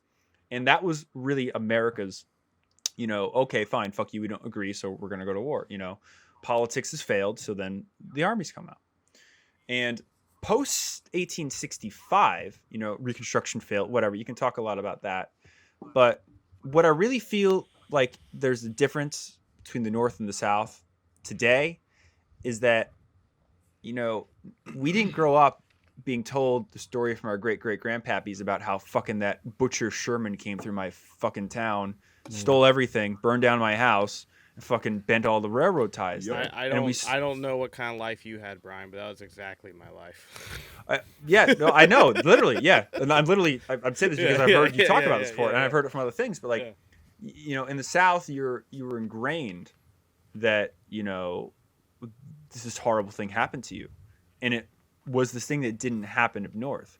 A lot because Lee was a really, was a gentleman, like we were talking about earlier in Pennsylvania, and also because the way the war was fought, it was really only fought in the Mid-Atlantic and the South. So you have this culture coming out of it of them being occupied, them having these horrible stories, and then this propagating that to the next generation. And it continues for 50, 60 years at the very least, because you have films like A Birth of a Nation, you have The General, you have all of these things in the 20s and the teens, and all these monuments. Well, this is another thing we could bring up. All these monuments that were being erected around the 1890s, 1910s, from the daughters or the sisters of the Confederacy, or whatever it was. There was this whole swell of like, we had guys that died too. Yeah. So, well, y'all had the Grand Army of the Republic, the GAR. Yeah, cool. Exactly. It was a really cool organization. But so, what was the point I was trying to say? But like, it's the thing on top of that too is that 99% of history is lost within a generation. Oh yeah, unless it's beat into you. Correct. And people in New England or above the Mason-Dixon line, from my experience, well, Pennsylvania's not included because Pennsylvania's like the South. If we're really gonna argue, they have more tendencies of like the South, but like they just don't give a shit. Like people today are very fickle. They don't give a fuck. 99% of America's population only cares about, paying rent and doing this and that. They don't care unless it was beat into you that your great-great-grandfather lost a leg at Antietam and then he came home and the Yankees burned his house down. Like it was just so ingrained in the culture of what happened. There's no way to escape it. And that now, it's people from parts of the country just don't give a fuck. Well, that was 160 years ago. Who cares? Yeah. While other people that have a deep connection to it, they're like, wow, we have to preserve this because they see the value. Yeah. And it's unfortunate that, you get these people. Like if somebody contacted me and said, hey, my grandfather was at LSD in the Second World War. He was in the Pacific and stuff. Like somebody from the Pacific is like, hey, we found something that your grandfather touched or was part of and stuff. I'd be like, okay, here's a blank check. I'd lose my mind. Yeah, exactly. Like, holy fuck, I can't get that back. I'm also a historian, and I respect that, but most people just, unfortunately, they don't care. And also, they didn't have, especially for a New York regiment or something, the years of, well, that fucker from Virginia did? He came onto my porch, and he fucking stole my chicken, And then the daughter tells the daughter, like get to continue down. So that's, I think, the cultural difference of it is. That's the a really Civil good point. War, it really needed to happen. There were things that were left unsaid and unchallenged because we had to make some type of union to fight the British, and we did that. And then this happens, and just to you put a cherry on top of all this, right after the Civil War, what happens? Everybody goes west. The American empire, in a way, kind of begins in the late 1860s with eminent domain and okay, we fought it out. We don't still agree, but we have a country. We have this idea. Let's propagate it. Let's go west. Let's expand, Because basically the West was won by Civil War vets that were trying to deal with it. Oh, yeah, definitely. I mean, there's no way not hobos, like all the shit that starts in the 1860s and 70s. So that's my really wrong spiel on why I really feel like it's made us stronger. And the banter, it used to be a lot worse. Like, for example, in Okinawa, when they captured Shiri Castle, they raised the fucking stars and bars, the Confederate flag. It was the first flag that they raised over this mountain that thousands of Marines were killed and wounded over, because it was a colonel who was from the South, Oh, Same thing with Hue in Vietnam. Well, yeah, Vietnam. Yeah, there's that one that one medic in Korea who's got he's wearing a kepi with a Confederate flag. Yeah, exactly. You know, it becomes part of your identity, Mm-hmm. and it's just propagated. And we can fight tooth and nail over the reasons the Civil War started and everything. That's a different subject, but the legacy of it that's a is different just It's the after totally effects. different thing. Yeah, it's But yeah. just the legacy of it is that these people lived through 4 horrible years that at every step after the fact they were ingrained and reminded about it, how bad it was. So that's just why it's so important. I agree. And that the rest of the country, not that they moved on, I agree. but people are fickle. Yeah. I agree. So, but to go back, like you said, it had to happen. Correct me if I'm wrong, Mike. I mean, it's like basic training. You've got to be broken down and then rebuilt back up. I didn't think we had to be broken down at that point. I think. I mean, to be unionized, to be brothers, you've got to be sure. And I understand exactly where the Confederacy was coming from, and I understand where the federal government was coming from. I just again that's like a why it started thing, and I don't want to get into that right now. But like, I see both sides. I just think that there were a shitload of problems, and therefore in April of '61 is when our republic was done. Yeah. So to hit on what you just said, why the war started. As a Southerner, I know this is going to be controversial, and I'll watch your eyes glow. No, you'd be very fucking surprised, Trey. The Articles of Confederation. Mm-hmm. It is in there, black and white, plain as day, to sustain slavery. Now, with that being said, not every Southern soldier was fighting for his slaves because not every Southern soldier had slaves. Less than 1% of all Southern people owned slaves because they were not wealthy enough. Thank you. So the Confederacy as a whole was fighting for the institution to preserve slavery. But not every Southerner owned slaves and was like, that's why I'm going off to risk my life. That was also the slavery thing was one aspect, one partial tiny reason. Again, I mean, if you want to get on this, we're going to be on here for a few hours. No. We'll definitely have to do a part 2 to this because there's other stuff that I'm a Yankee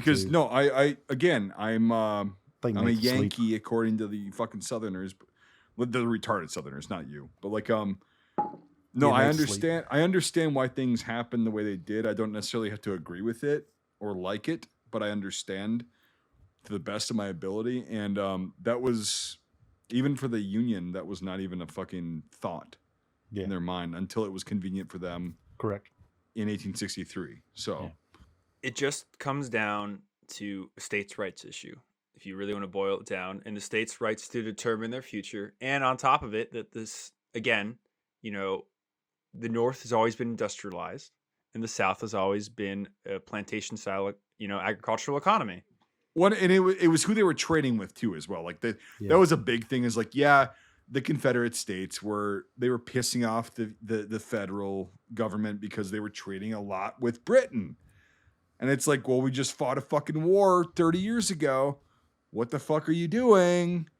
Remember, the South loved fucking the UK. It was very hard for us to convince the southern states to join the Federation. Well, and they were exporting a shitload of cotton, and they were trying to get around like the tariffs and shit. Which, okay, it's okay. If you're gonna have rules, you're gonna have rules. But they were trying to get around. And so again, the Confederates were not totally innocent in fucking over people. Like it's everybody. There's a reason the war happened. Anyway, they were exporting cotton, and it was like they weren't paying taxes on it. And although taxes are fucking thievery, that's actually in the Constitution. Agreed. It's in the Constitution that if you're trading internationally, there are tariffs that you must pay. Yep. And so that's kind of the big issue that came from that. But like, that's one of those things. But anyway, it's so yeah. Well, like an educated Marine once told me, if you're an educated Marine. Yes. So I'm not buying any of this shit. That's an oxymoron, dude. All right, we'll just say Marine. If you ever see anything going on in the world, follow the money. Follow the money. It's easy. Follow the money. Yeah. Money's where it all starts. That's where it all That's where go most of conflicts in like human history have started is money, Yeah. resources, and land. Yep. They're all interconnected. And that's how most can- conflicts start. Yeah. All right, Nate, we'll do your thing now. We'll Yeah, we'll go to IMFDB. Good talk. Well, no. Nate, What? do you have anything to add? yeah. No. Yes, you do. No, I 'cause do Nate, not. Nate knows if he adds, this is going to go on for fucking 8 hours. Exactly. I'm okay with that. I'm just. I'm okay with it too. I know some of you y'all guys just got stuff fucking to Say do. the word. It's been 2 hours. I don't so- have anything but, to do. Like it's Wednesday night. I know. got maybe 15 minutes max before I gotta just get up Okay. and walk Well, out. let's do so. IMFDB. Okay. His mom raised a quitter. So Nate, do you think we should go to IMFDB? Yeah. Awesome. And there's nothing. How can I fucking follow up with any of you three on any of that conversation? Because by the moment I talk, it's gonna be like, oh, Marylander. No. And then it's gonna be No, it. you're- And then I'm gonna no, fucking Nate, No, yeah it's no. not. Well, Yes, it If is. you had more than 15 minutes, this would actually be a great talk. But Well, like, probably if you didn't look like Forrest Gump after he like turned around after his run, then I'm gonna go home now. Okay, I promise. you look like Forrest Gump after he finishes. Oh Yeah, my- you look like yeah. with the You old shouldn't Bay have hat. told me that No, because I'm- now. That's how I'm gonna end this podcast. I'm gonna go home now. I'm gonna go home. I'm pretty tired. I'm tired gonna go now. home I'm gonna Nate, go home now. You're in That's your what I'm house. gonna do. You're already Home is home. not sitting on this computer. Oh, so reading this though, Michael Shara, he was the one who wrote. So he wrote Killer's Angels, which is about Gettysburg. He passed away, and his son Jeff wrote the prequel and the sequel. The son Jeff, who was a kid at the time, was into the Civil War to a certain degree, but the father was like, I don't really know or really too much care about it. So they were going down to Gettysburg. They were going to I think Hershey Park or something. It was closed, so they stopped off at Gettysburg. And the father started reading all of these reports and all of these kiosks and stuff out in the battlefield, and it just like a switch. He's like, I've got to do something. So that's where this shit came off from. He wrote the book, The Killer's Angels, and it just became a phenomenon. He started going in and researching so much to make these books. So just a family trip in Pennsylvania led to a great book series and then a movie. Yeah. Wasn't that the same thing with Glory?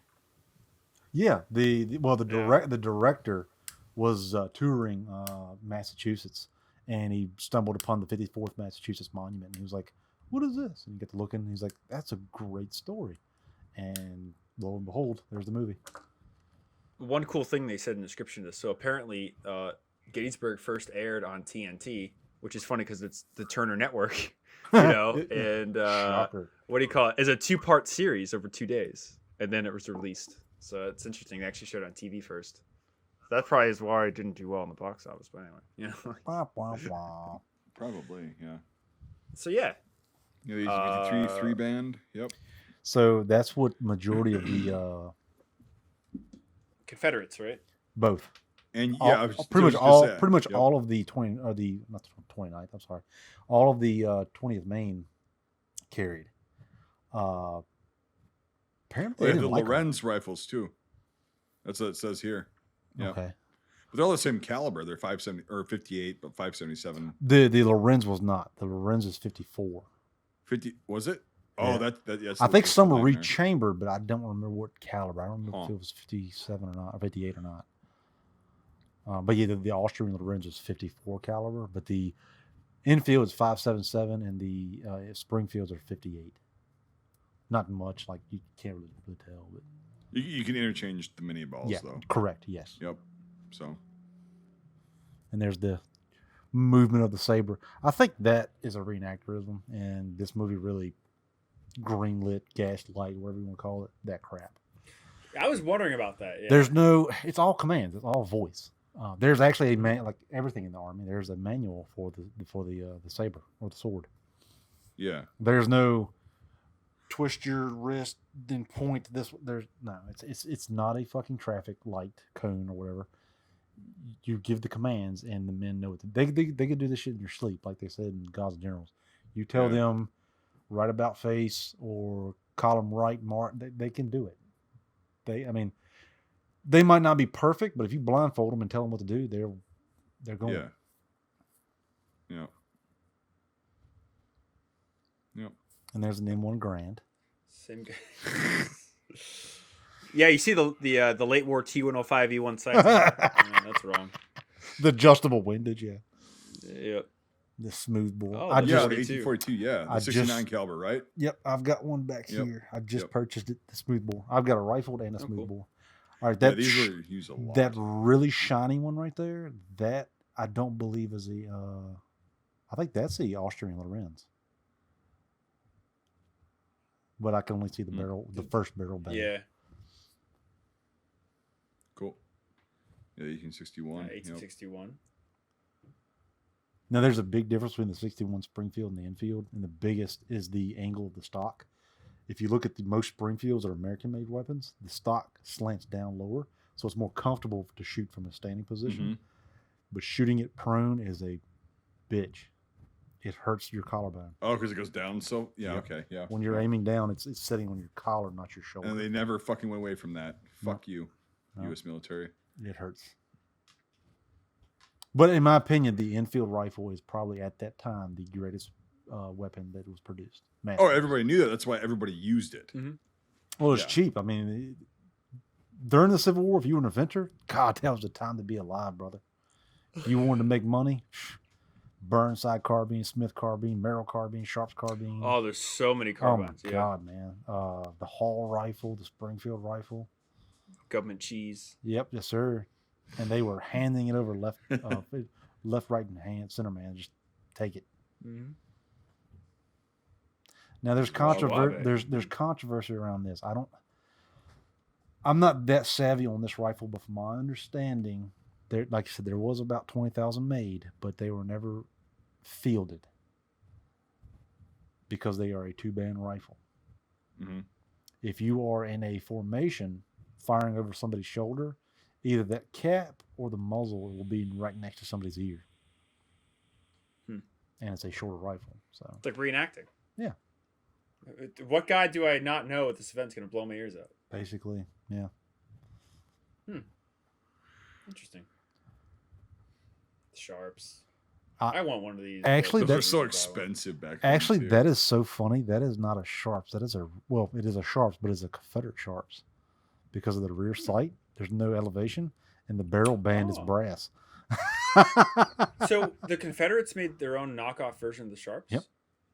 Really interesting. So I don't know if they were made in. I don't know the complete and total history, but when we went up to Harper's Ferry, that was the production facility for weapons, Springfield and Harper's Ferry.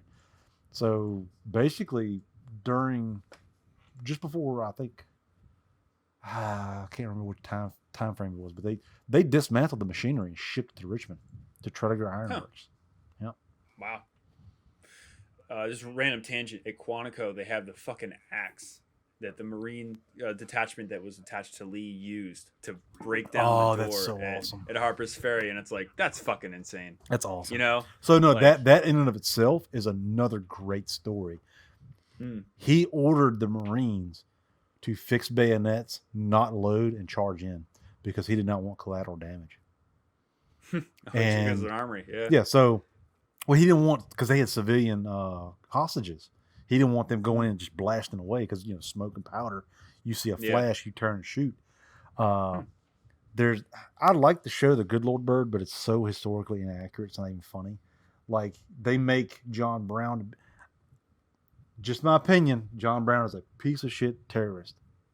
Anyway, John Browning or John Brown? John Brown. Both. Browning is a goddamn saint. But anyway, when they went in, they stabbed one of his sons and like pinned him to the wall with a bayonet. But in the show, he comes out with like a blaze of glory, like pew, pew, pew, pew, we're winning. Ha. No, he put his gun down like a coward, or well, I wouldn't say a coward. Like anybody would have done it. Like you have like these pissed off fucking Marines with no loaded weapons, but you don't know they're not loaded. Barge in and like put your shit on the ground. Like I think anybody in the right mind would be like, okay. Yeah, You just bayoneted, like donkey pinned my son to a fucking wall. I think I might do that. Okay. And back then there was like 200 Marines total. It's like such a small fucking service. No, well, yeah, the total I don't know, but I think it was only like 60 guys showed up, Marines. Yeah, you Marine Corps is very small. Yeah, you've got to go on a whole. Like I think I was reading something about it by Shelby Foote, and it's oh my god, dude, that should be the movie in and of itself. Like, oh yeah, the local militia show up, and the Marines are already there because they've been sent forward of Lee. Lee's stationed in Texas, but he's home on medical leave or not medical leave. His wife is having medical problems, so he comes home to see her, visit her, and take care of her. Then he gets sent, like somebody from, because he lived in Arlington. Arlington was his land, or wife's land. Anyway, somebody from D.C. runs over and is like, "Sir, you have been requested," or I digress. "You have been ordered to Harper's Ferry." He's like, "Well, I'm on home." He's like, "No, you've been recalled by the Army." So he gets trained to Harper's Ferry. He takes over the Marine detachment, and he, observing everything, he's like, "All right, well, they've got hostages, fixed bayonets, and at first light we're charging." And the Marines are like, "Bet, motherfucker." Right. So they charge in. I think like one Marine dies, and there's a monument at the Harper's Ferry to the one Marine. But they charge in, and the one guy's like, "Got you, motherfucker." Like literally, like rams the bayonet through him and into the wall, and he can't get loose. Like, get ready. Is there a plaque next to that as well? I hope so. Hope there's like a wall. Like, this is where the dickhead got fucked. It's painted red, or is a red circle around it? The triangle. We couldn't sew this hole up in the wall because it's triangular. Interesting tangent. It's very cool. I did not see any sharps in the movie, but I wasn't really paying attention or looking for the sharps. Yeah, I saw this one. Yeah, there's one right there. Yeah. Yep. Why would he be with the 20th man? I don't know. Right, exactly. Crazy. Oh, no, it says he's green uniform, so maybe. But the experience of the Berdan sharpshooters that influenced the Berdan rifles after the war heavily influenced the Mosin-Nagant's design. Really? So the Mosin-Nagant has a history in the American Civil War. The Mosin? Yes. Moisin? Mois? Okay. Yes. The Moisin. Brian does this shit just to piss me off. So there's the Whitworth. Interesting. That's not a Whitworth under it, but so yeah, the Whitworth looks almost identical to a Enfield because they're made by both English. The biggest difference you can see is the rear handguard is stippled, the front sight is enlarged and honed, like it's more specific. The ramrod on this one's not modified, but they had like a brass cone so you wouldn't fuck up the crown of your muzzle. Yeah. So it would like slide on the ramrod, so you'd shove the brass piece in and then ram the ball. Nice blue infantry cord on this hat. I like that. A lot of people would do shit like that. They put the cord, but usually also the one-sided dangle. Yep. The Mississippi. There it is. Cheap. Yep. So, speaking of that picture right there, so Martin Sheen, this was unscripted at all. He was just riding along. I don't know if he was just riding around being bored or whatever, but all of these reenactors came out to greet him like that. Totally unscripted. That explains like the amazement on his face. Right? Yeah, exactly. Yeah. I thought he looked weird when he was doing it. That makes sense. And eventually, we need to do a second part to this, and then we'll eventually do Gods and Generals. I didn't dislike Martin Sheen as Robert Lee, but I really, really, really, really, really prefer Robert Duvall as Robert Lee. Yeah, same. I haven't seen Robert Duvall do it, so I really can't comment on it. But I will say that I really did like the way that Martin Sheen approached Lee. Yeah, he did very well. The language is funny because Yeah. I just ran because it's like There's no time for that. the southern accent is so I don't know diverse. A Virginian Like any accent is very different than Yes. like. So Robert Duvall is but from even- Northern Virginia. Even a Virginia accent though has a range, sister True, for fucker, sure. like Yeah, Trust high end. Yeah, like, trust me. it- Yeah. Oh, I bet, dude. You've been Like- in Stady for a few years. You get it. like but, like, Robert Duvall just- is from Northern Virginia, so he's got it. but like to me, the way that Lee talks is very much like pronounced resuscitation, you know, the classic UK accent Yeah. compared to like what an actual person from the UK speaks. So I wonder if that was the accent of like the upper echelon of like Virginian society at the time. I don't know. Because there's the one line where like he tells the one major guy to be like, and do please be careful. Just like the way the sentence is structured is very interesting, you know, and that's compared to like, I'm here for my rants. It's like, okay, we have two extremes, levels here, you know, yeah, exactly. Two And extremes. so I wonder if there's a term for it in linguistics stuff, but just to me, it reminds me of that pronounced resuscitation. Yeah, It's a very particular style, which honestly probably has roots in British pronounced resuscitation because of the close connection of the South and England. Yeah, we have not been that far away from them for like, what, 50 years? 60? 80 years of this. Well, and also like the Southeast, up to Virginia and somewhat Maryland, heavily influenced culturally and, you know, by immigrants, by British and Irish immigrants. And so it's like you're going to have that sort of twang. That's where that comes from still today. Yeah. Like, yeah. It's like it's very, yeah. I'm going to share this with my buddy later, but the guy that I reenact with, he's a really good friend of mine, Zach. I give him so much shit because he calls a house a hoose. He's like, I do not say fucking hoose. I'm like, you call it a fucking hoose, man. And we every time we get a chance, we just twist that knife in his side deeper. And he's like, I do not say that. I'm like, you gonna wash your wash rag on the rough by the hoose? And he just gets so pissed off. But it's all in good fun, you know. It's your best friend. Well, it's fun. It's fun giving shit to people that like. Oh yeah. Have different dialects. Like, you know, my friends, one of my good friends, Chris, we just had him on a couple weeks ago for another podcast, and he's got more of a Minnesotan accent than I do. Bud. And we grew up like 15 miles from each other. I live in Wisconsin. I grew up in Wisconsin. He lives right across the border. Grew up there, or lives like across way farther now. But like we grew up, like we went to the same school and everything. But like he's got a Minnesotan, you know, very, very, very touch of it. Not bad. But like he's got it, and I make fun of him every time we're in person, and he's just like, "Fuck you, you fucking yeah." And so we just do that all the time. So yeah, all right, I get it. All right, 1851 Navy. These are 36, right? Yeah, 36 caliber. Now they make them in reproduction in 44, but they originally, during the war, they were only 36 caliber. Yep.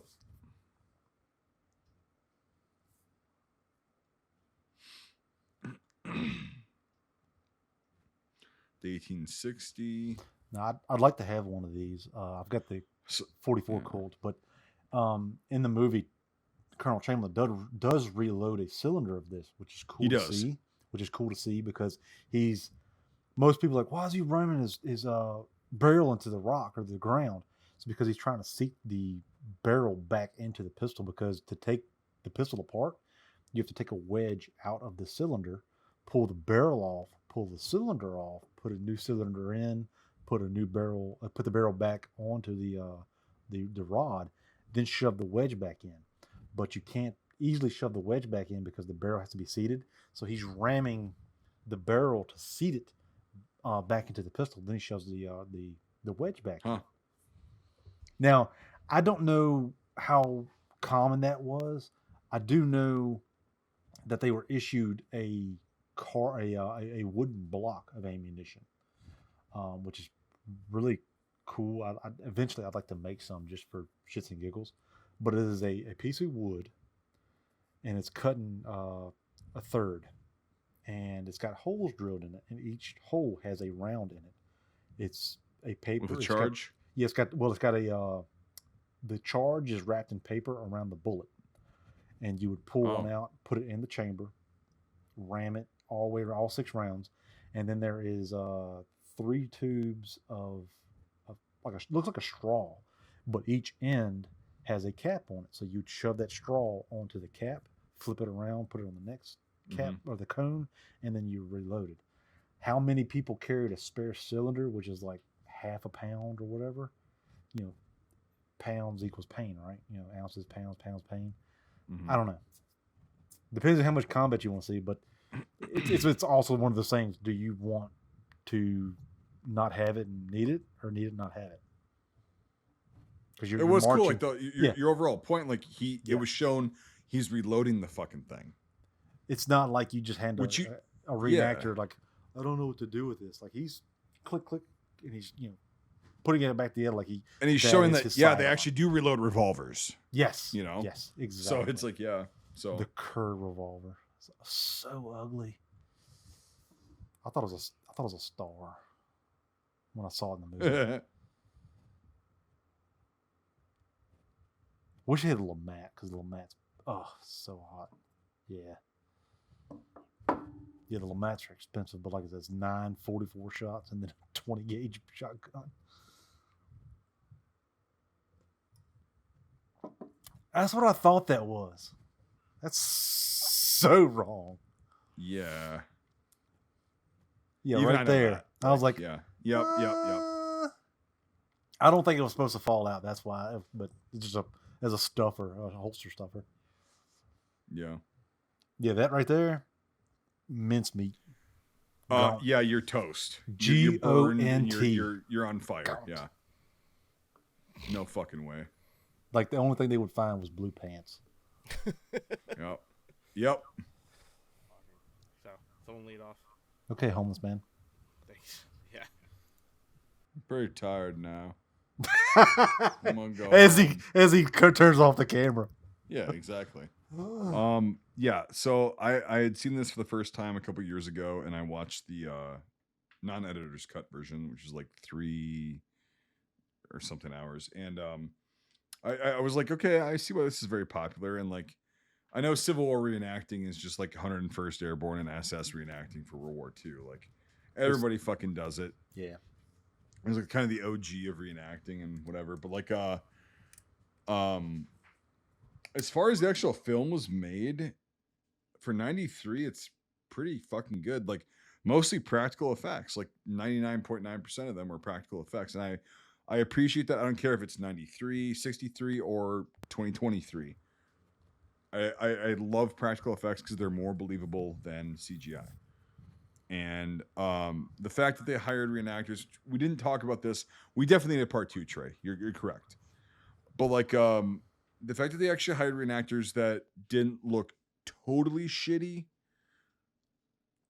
good testament to the production crew. Yeah, it's a long fucking movie, guys. It's really long. But it goes like, if you're to watch a 4.5 hour movie that's just fucking boring and there's no substance, it's like fucking just torture, right? But this one, it's like, yeah, there's talking in it, but it's relevant and everything, blah, blah, blah. I'm glad that they stuck with history as much as they possibly could. And they just they had really good actors too. Like it's an A-list cast, especially for 93. And on a long story short, I really enjoyed it. Like it's one of those films you can enjoy. And it's like, it's a dark part of American history, but it's got to be portrayed somehow. And I think this gets the point across, at least at the bare minimum level of like this happened. I'm just trying to think any other points that I wanted to bring up, but like, yeah, overall, not terrible to watch. The acting was pretty good. As far as a rating, I'll give this an 8.5. It was very good. And yeah, if you haven't seen it, you should definitely carve out a fucking half day to watch this fucking thing. I would suggest the director's cut too, because there's, like we said at the beginning, Yes. there's things that are cut out that kind of progress the film. Like I said, the British guy, Agreed. why aren't you digging in? Because that's the common misconception with the Civil War. They're so stupid. They're shoulder to shoulder walking through fields. Like, no, that's the oddity. Because of Gettysburg, Right. they found each other. Shit, we don't have time to dig in. Let's fight. But there actually was digging in at Culp's Hill, Little Round Top, Big Round Top, Seminary Ridge. Mm-hmm. But it addresses those things. Why didn't you Plus, I did like the touch of the British officer as well, like being an observer, because there's he was a them. real person too. Yeah, and you could tell they did their research. That's why 8.5 is a pretty fucking solid Oh score yeah, for me. definitely, for a film. And you could tell he did the research, and the British guy is like, He wasn't overdone, but he was like, okay. And he's wearing his reds. He's wearing his fucking. Now, I will say he was not a. He was real. He was there, but he was not a attaché to the England. He took a leave of absence and was just touring. So but no one in civilian clothing. No, he was military, so he could wear his uniform. But no one thought to ask, "Hey, what are you doing here? Or why are you here?" Oh, shit! They just assumed that. Oh, the Queen of England sent over an adversary to. Yeah, he was just on vacation. He sold his officership, sailed over, came through Mexico, and was like, "I'm just going to have a great old grand time." He just on a fucking great. Like, I like the acronym, or not acronym, but the anecdote somebody said. He's just the Forrest Gump of the Civil War. Just seen everything. Yeah. Yeah. I got my shrimping boat down in Charleston.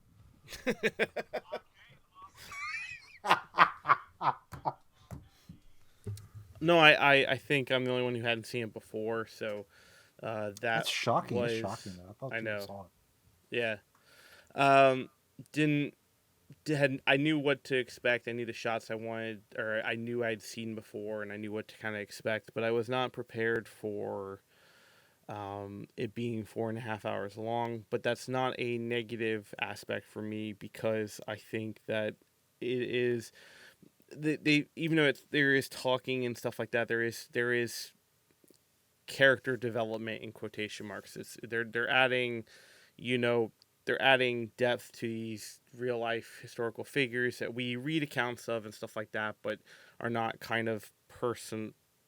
When you read history, you kind of make it separate from yourself a little bit. But I think when you watch it in a movie like that, it adds more to the fact that you can associate more with these characters and these people, and so I think it allows development in that sense.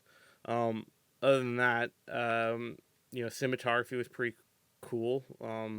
It was cool about the drone thing. I didn't know about that. That was funny. And the matte painting in the back. I wish I had seen it the first time. I didn't even notice it. I thought maybe they had just painted out little bits, but I didn't realize it was the whole entire back area, which was really cool. All in all, I mean, everyone's kind of said everything I wanted to say, but I agree with Mike B about all the practical. Love that. There are some shots, particularly hand-to-hand combat, that are very reenactor hand-to-hand combat. Like standing still and just kind of pirouetting in a circle and just going like this around in a circle back and forth. Yep. I know there's don't stab anyone, don't stab anyone, don't stab anyone type of dances. I've been there. So, other than that, I liked it a lot. And no, I think I'm gonna have to give it another watch. And I might watch the normal one. I actually bought this just for this so that I could have it in my collection. So I'm probably gonna go back and watch it again fairly soon, and maybe we can do a part 2, and maybe we can do a comparison with Gods and Generals at the same time. I haven't really been speaking much tonight because I don't know enough about the history to kind of go toe to toe yet. I think I'm the closest one out of everyone here, so it's I've been you there. Actually are. Yeah, I've been there multiple times for doing World War II living history, and I've done tours. I've had really good in-depth tours of the field itself while doing World War II with people who were actually on the movie and who have studied this history for all of their lives. But it's just I can't regurgitate it, so that's why I've kind of been very quiet tonight. It's because I just haven't had I don't know enough to regurgitate it, but I just know what I like, and I know what I like to see in movies, and I really like to see this. So I think all in all, I think I'm going to give this. I think an 8.5 is what I want to give it because I think it could get a 9 in my book, but there's just little editing things and little stuff like that. And the music was okay. I loved it.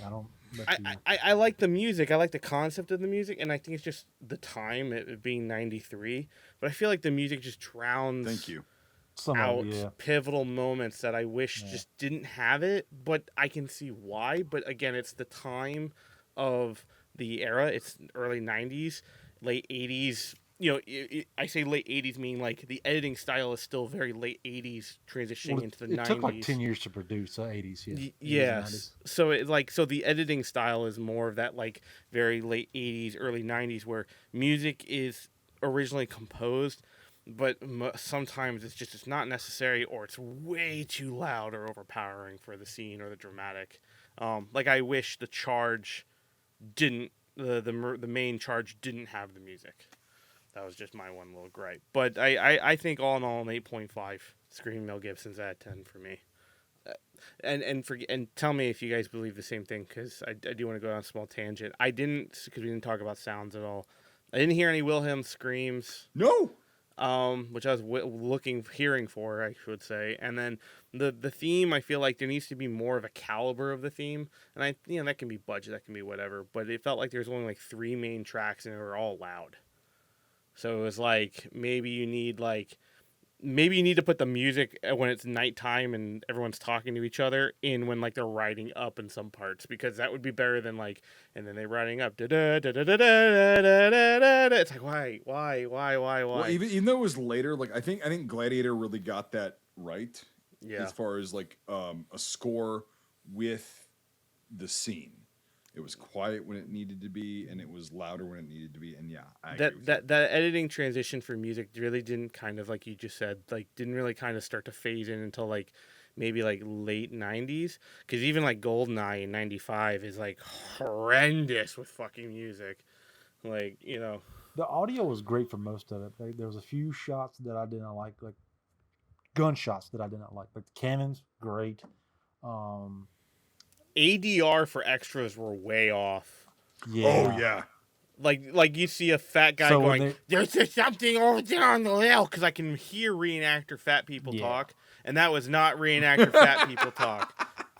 I mean, am I wrong? I mean, like there's like 100%.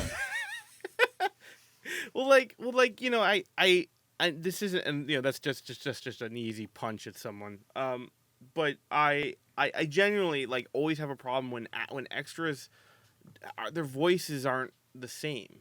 Like if the ADR is so bad. And I don't know, and I guess that's because you have the extra there on set, but then you don't have the extra there for ADR, so someone tries to match his voice or match his rhythmics. Like the actors are matching themselves. So that works, but like it would be you always spot it. It's like you don't see it that much in recent films. Like in the last like 10 years, you don't really see it as bad as you do in like the early 90s. Like, oh my god, Oh, it's like, terrible. frick. Yeah. So like that's my only like little gripe with it. But like I get it. It's an analog era problem.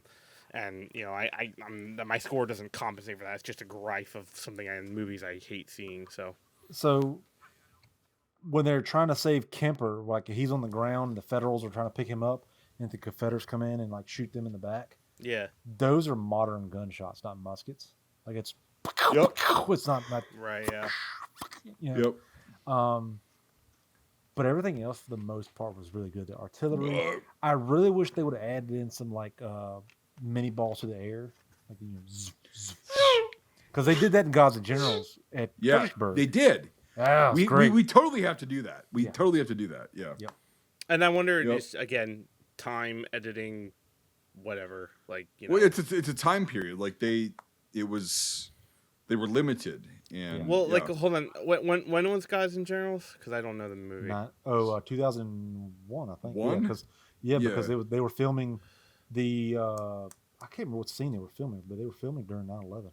Okay. And that's how they were in the field when they found out. 7-ish plus years in editing that definitely was jumping to more digital / analog. Well, and in that whole thing it's more analog. So if they could combine these two films together and just make like 3 or 4 hours out of those two films, you've got a fucking gold mine there. It's beautiful. That's what I think. But like, we'll cover Gods and Generals because it adds context and everything. Yeah. But like, go ahead, Brian. So yeah, it's a really good movie. It really is a gold standard of Civil War films, and there's really not much more that I could say. The battles are great, the noises are great. The acting is really good. The pacing is very well done. The casting is very well done. I mean, it's just a really good Civil War movie. And I'm really glad that it was made at the time when it was made, because it just, there's not many other good Civil War films like it. There's Field of Lost Shoes, which is pretty bad. There's Badge of Red Courage, which we have touched on before, but it's very 1950s and very much a product of its time, you know. But no, it's a great movie. And that being said, I'll definitely have to give it a 9 out of 10. It just really hits a lot of the hallmarks of what a Civil War film should have and what's expected. So I really highly recommend that you watch it. So I have to say.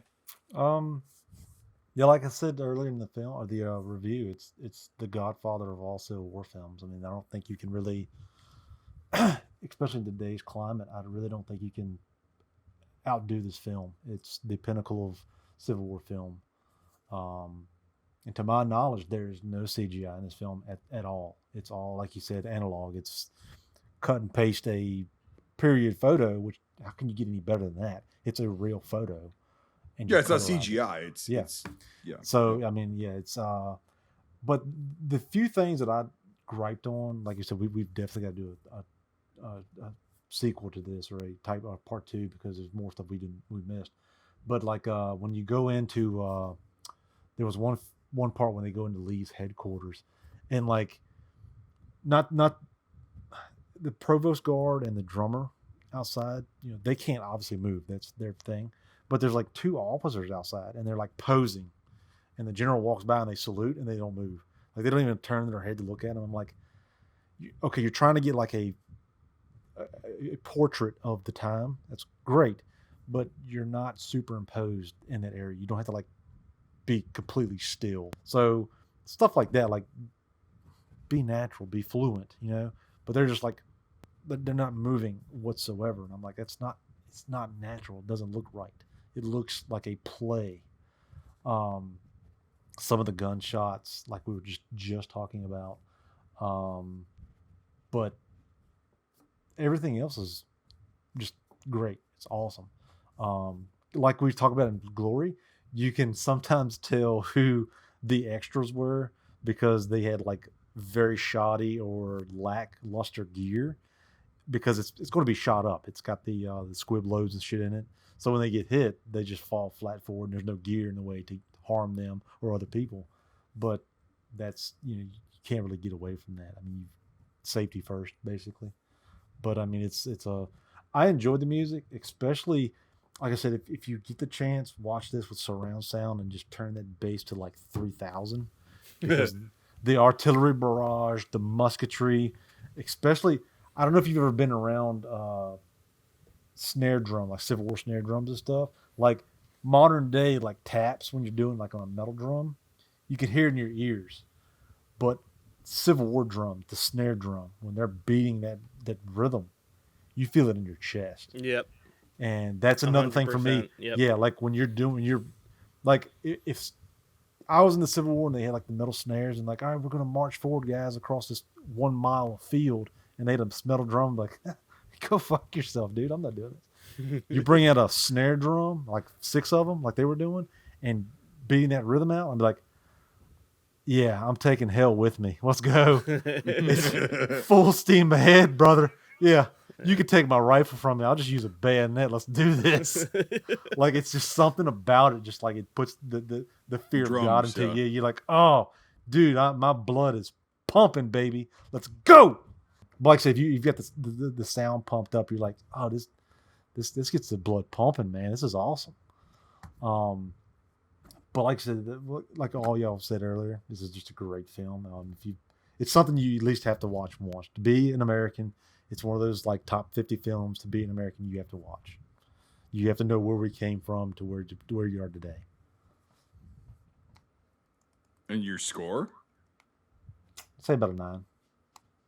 About a 9 or a 9 or? We'll do 8.5. I'll go with all right. The Homeless Man, 8.5. I will let you right now. I did a coin flip today on whether or not I would show up looking like Jeff Daniels' brother. Oh, God damn it! I'll with have the you know, yeah. whole mutton like chops, with the mutton chops that lead into the mustache. I flipped a Yeah. coin and it came up tails, and I voted heads, and so I didn't do it. I'm sorry. Your mom raised a quitter. But anyway, that'd be more of General Burnside, but yeah, because that's where it comes from. Sideburns. I Yep. could I'm gonna try again next time, or if we end up doing Or just don't be a Gettysburg in quitter and do person, huh?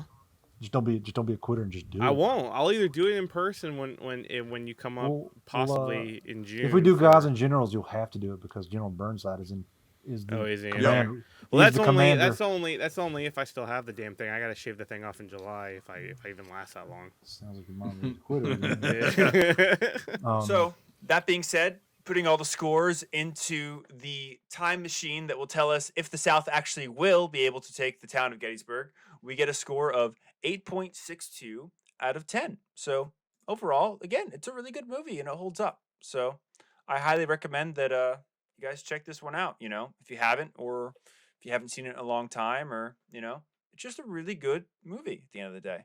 As always. Well, I didn't enjoy it. He's from the South. I didn't enjoy his company at all. So Says the winner. I don't care about history. We Iron won. Brigade. We won. I don't care. All right. Yep. So, once again, thanks for joining us. And as the great General Lee once said, and please do be careful. Till next time, guys. See you. Thanks for joining us. If you enjoyed this episode, make sure to leave a rating. Otherwise, Mel Gibson won't stop screaming. If you like this content, make sure to check out our Facebook, YouTube, and Instagram pages. If you want to directly support our work, make sure to check out our Patreon. All these links are in the description below. Until the next time, Scuttlebutt out.